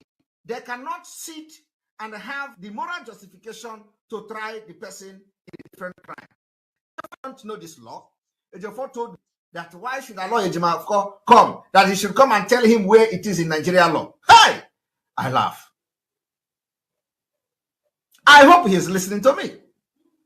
Today, it is the same Nigeria court who Ejiofor say that he does Aloy Ejimako should come and show him where it is in law, have exonerated Mazi Nnamdi Kanu of any crime. The same law have also faulted Nigeria government or criminal activities against Mazi Nnamdi Kanu by kidnapping him from Kenya. Because Ejiofor have ulterior motive back then that many don't know. It is not back then. The ulterior motive is here vividly for everybody to see. Like I said, this audio is very vital because the person speaking was his right-hand man. They work in hand to hand. Because the campaign of Radio Biafra, taking over Radio Biafra, was one of the mechanician they used, to weigh IPOB down, which discouraged many IPOB members. Why would Onyendu give instruction to Simon Ekpa to be on Radio Biafra and they didn't allow him? Some people don't forget. We don't forget things. All this was a strategy because they have to put something that will make people feel disdain. They plotted those evil in people's mind because people are thinking, oh, why would such thing happen? But ask yourself a question, why would you go and speak to somebody that the leader gave you a message to give to those that you have left with the helm of affair? They're supposed to communicate that message to Simon Ekpa, not you directly communicating to Simon Ekpa. That's the fact of life. This is one of the games he played. And Simon Ekpa knew what he was doing. But all of them was in one agreement because they wanted to make sure that IPOB come to news. His era of 100 men. Well, let's finish this audio, then I'll close the program. See, when I start to keep things, the same people have been attacking Aloy Ejimakor. The same people. For the past 1 year, they have blackmailed Aloy Ejimakor. The same people attack Bruce Fenn. I do not know. You hear him saying it, that's his fact. The first lecturer someone who came on radio told that Bruce Fenn didn't pay $50,000 anytime he comes to the zoo. As if he's contributing $1 on how he comes. After Ejimakor made it official that Onyendu said everybody should leave him alone. That is his international lawyer. But they're still attacking the man. They have no regard for our leader. Let's finish it off. Whether those people are not representing Mazen Nnamdi Kanu. They have attacked Bruce Fenn. They have attacked Aloy Ejimakor. And in all this attack, only one person is engineering it. The person is Ejiofor. I will rest it there. I will rest it. Only one person. I will rest it there. Only one person. It didn't come from George Ume's mouth. This has come from his own cabal man. Said it when they fall out. Because, one dangerous thing in this world, the worst enemy we have is your best friend. The worst enemy that is why our people say that if your house did not sell you, the stranger will not buy you at the same time. So it is only your brother or your relative who knows who you are. And when it comes to friends, someone that knows your secret, you are indebted to that person. That's why people blackmail people. The source of blackmail is that probably the person knows your weaknesses, that they use it against you anytime they choose it. And that's exactly what he was doing. But we oblige them because they will expose whatever they have done in secret. The reason why I play this, I want to solidify Ejiofor's claim and his act. Ejiofor forgotten that he signed, is under oath. And there's a principle that guides the relationship between a lawyer and his client, which he broke those particular fundamental code of conduct that is supposed to guide him with our leader. Onyendu's private, anything you discuss with your client, unless he say it publicly. He claimed that he's most trusted. This is kind of word that comes from someone that is working for somebody and you're defending this person, and this person is being in consideration, and you'll be taking laws into your hands. For all his claims, he tried to seduce the gullible ones. But the question we'll ask you tonight, make sure you respond to it. And respond it with what? With evidence. Firstly, you claim that you were IPOB lawyer from 2015. Show us your contract you signed 20, and when that contract actually, because you can sign contract in 2015 doesn't mean you're working. Even if it's employed, when did you assume your duty? If you could do that for us, as you're claiming, because we have told you can't tell us that employ you when you are employed. It is impossible. So, like I said, this is the quick one. It's just to debunk. I wouldn't use the word debunk because I'm not debunking anything. This is fact. And whatever he has said has got no waters. And it has been proven every reasonable doubt and with facts and figures as well. So let him continue to explain. The only thing they will continue to do now is to explain themselves. And they will get no answers because anything that, especially when it concerns our leader, is not going to go under carpet anymore. No. Like the lead council have told them, no more updates. So what are you going to do about it? It's what it is. And that is why we know there's a new chef in town. And my respect to him, that's all I can say. And I can't thank you guys enough for taking this time, and it's late here. And those are going to listen. This is specifically for clarification, Ejiofor couldn't claim what he's not. Ejiofor done the damage we are facing today, but our leader, Mazen Nnamdi Kanu, knew that a day like this will come. So it is not strange to us. and head on as we are moving forward. I thank all of you for listening. And most importantly, may Chukwu Kabiyama continue to protect and guide. Most importantly, to incubate our leader, Mazi Nnamdi Kanu, and his entire household, and IPOB worldwide, the genuine ones, I mean. And even those that have fallen on the west side, I pray that Chukwu Kabiyama will give you strength to gain your common sense, because, you know, it is common sense. I think you need to put into scale and weigh them, you know, and see. Regardless, it doesn't matter. We all need to come back and have a roundtable talk like a one family. Some people say IPOB is not a family. It's a family business. That's why it's called IPOB, one family, IPOB. That is who we are. The real IPOB. When we say Umu Chineke, it is not those that are using it for, you know, for deceit. No. Because that word is very heavy. Onyendu used that word in a very, very, very, very, very, you know, when he say it, he sees you have a deep tone.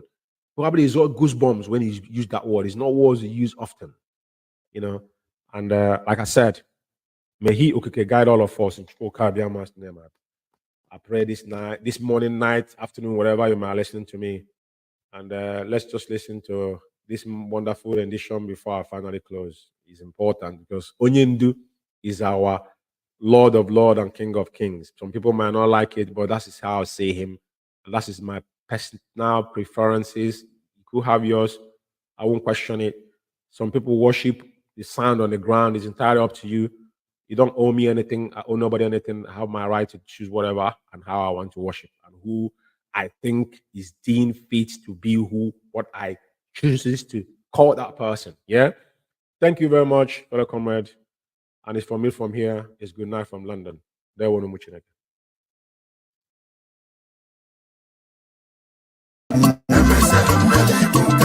Nnamdi Kanu ọchịagha ụmụ Igbo odogwu Biafra bili odogwu ndị mozi na-agbala ọkụ Sumudu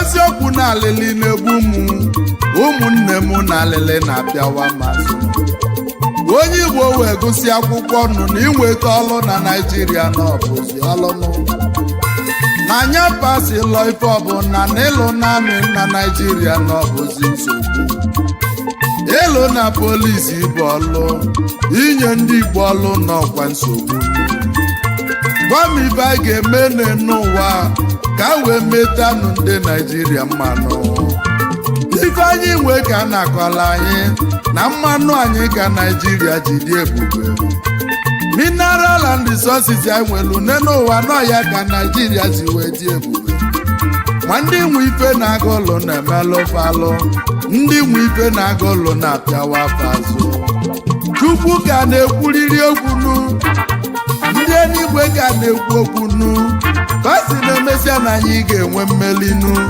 na-emesịa na n'ụwa na mmeli bụ nke anyị n'ote ka ọ dị njọ n'ụwa na-emesịa na n'ụwa na-emesịa na ọ ga-adị mmanụ ọkwe mana Chukwu ka na-ekwu okwunu ndị eluigwe bụ aka na-ekwu okwunu icheta ife melu n'oge gara aga mgbe a n'ụlọ Naịjirịa bịabụla wọ bajidelu ndị be anyị nụ wee sụọ ndị be anyị ka akwụ n'ọkwa nne n'ụwa eziokwu na alili na-egbu mụnụ ngekwuzi one ya libi ya nụ obi n'igwe ka na-ekwu okwu nụ mmeli na bụ nke anyị Sumudu alele onye na-epe ibe kata ibedebe etela ugbo etela ose ya emesikwa na ọ ga-adị mma maka na mụ ma na ikuku bugharịsi ọdụ igwu ọ ga-akwụbi ofu ebe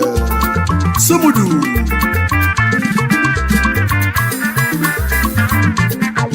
Chukwu ka na-ekwu okwu obi n'igwe na-amụ anya n'aka Chukwu dị n'alụ anyị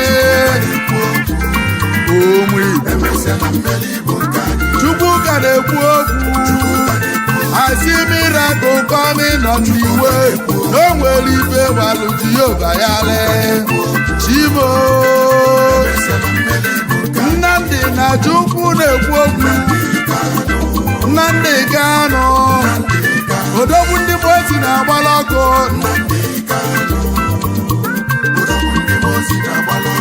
Nnamdi Kanu. Odogwu lechaba. Ezigbo mmadụ na anyị nọpụ. Odogwu ndị Mosi na-agbala ọkụ. Sumudu.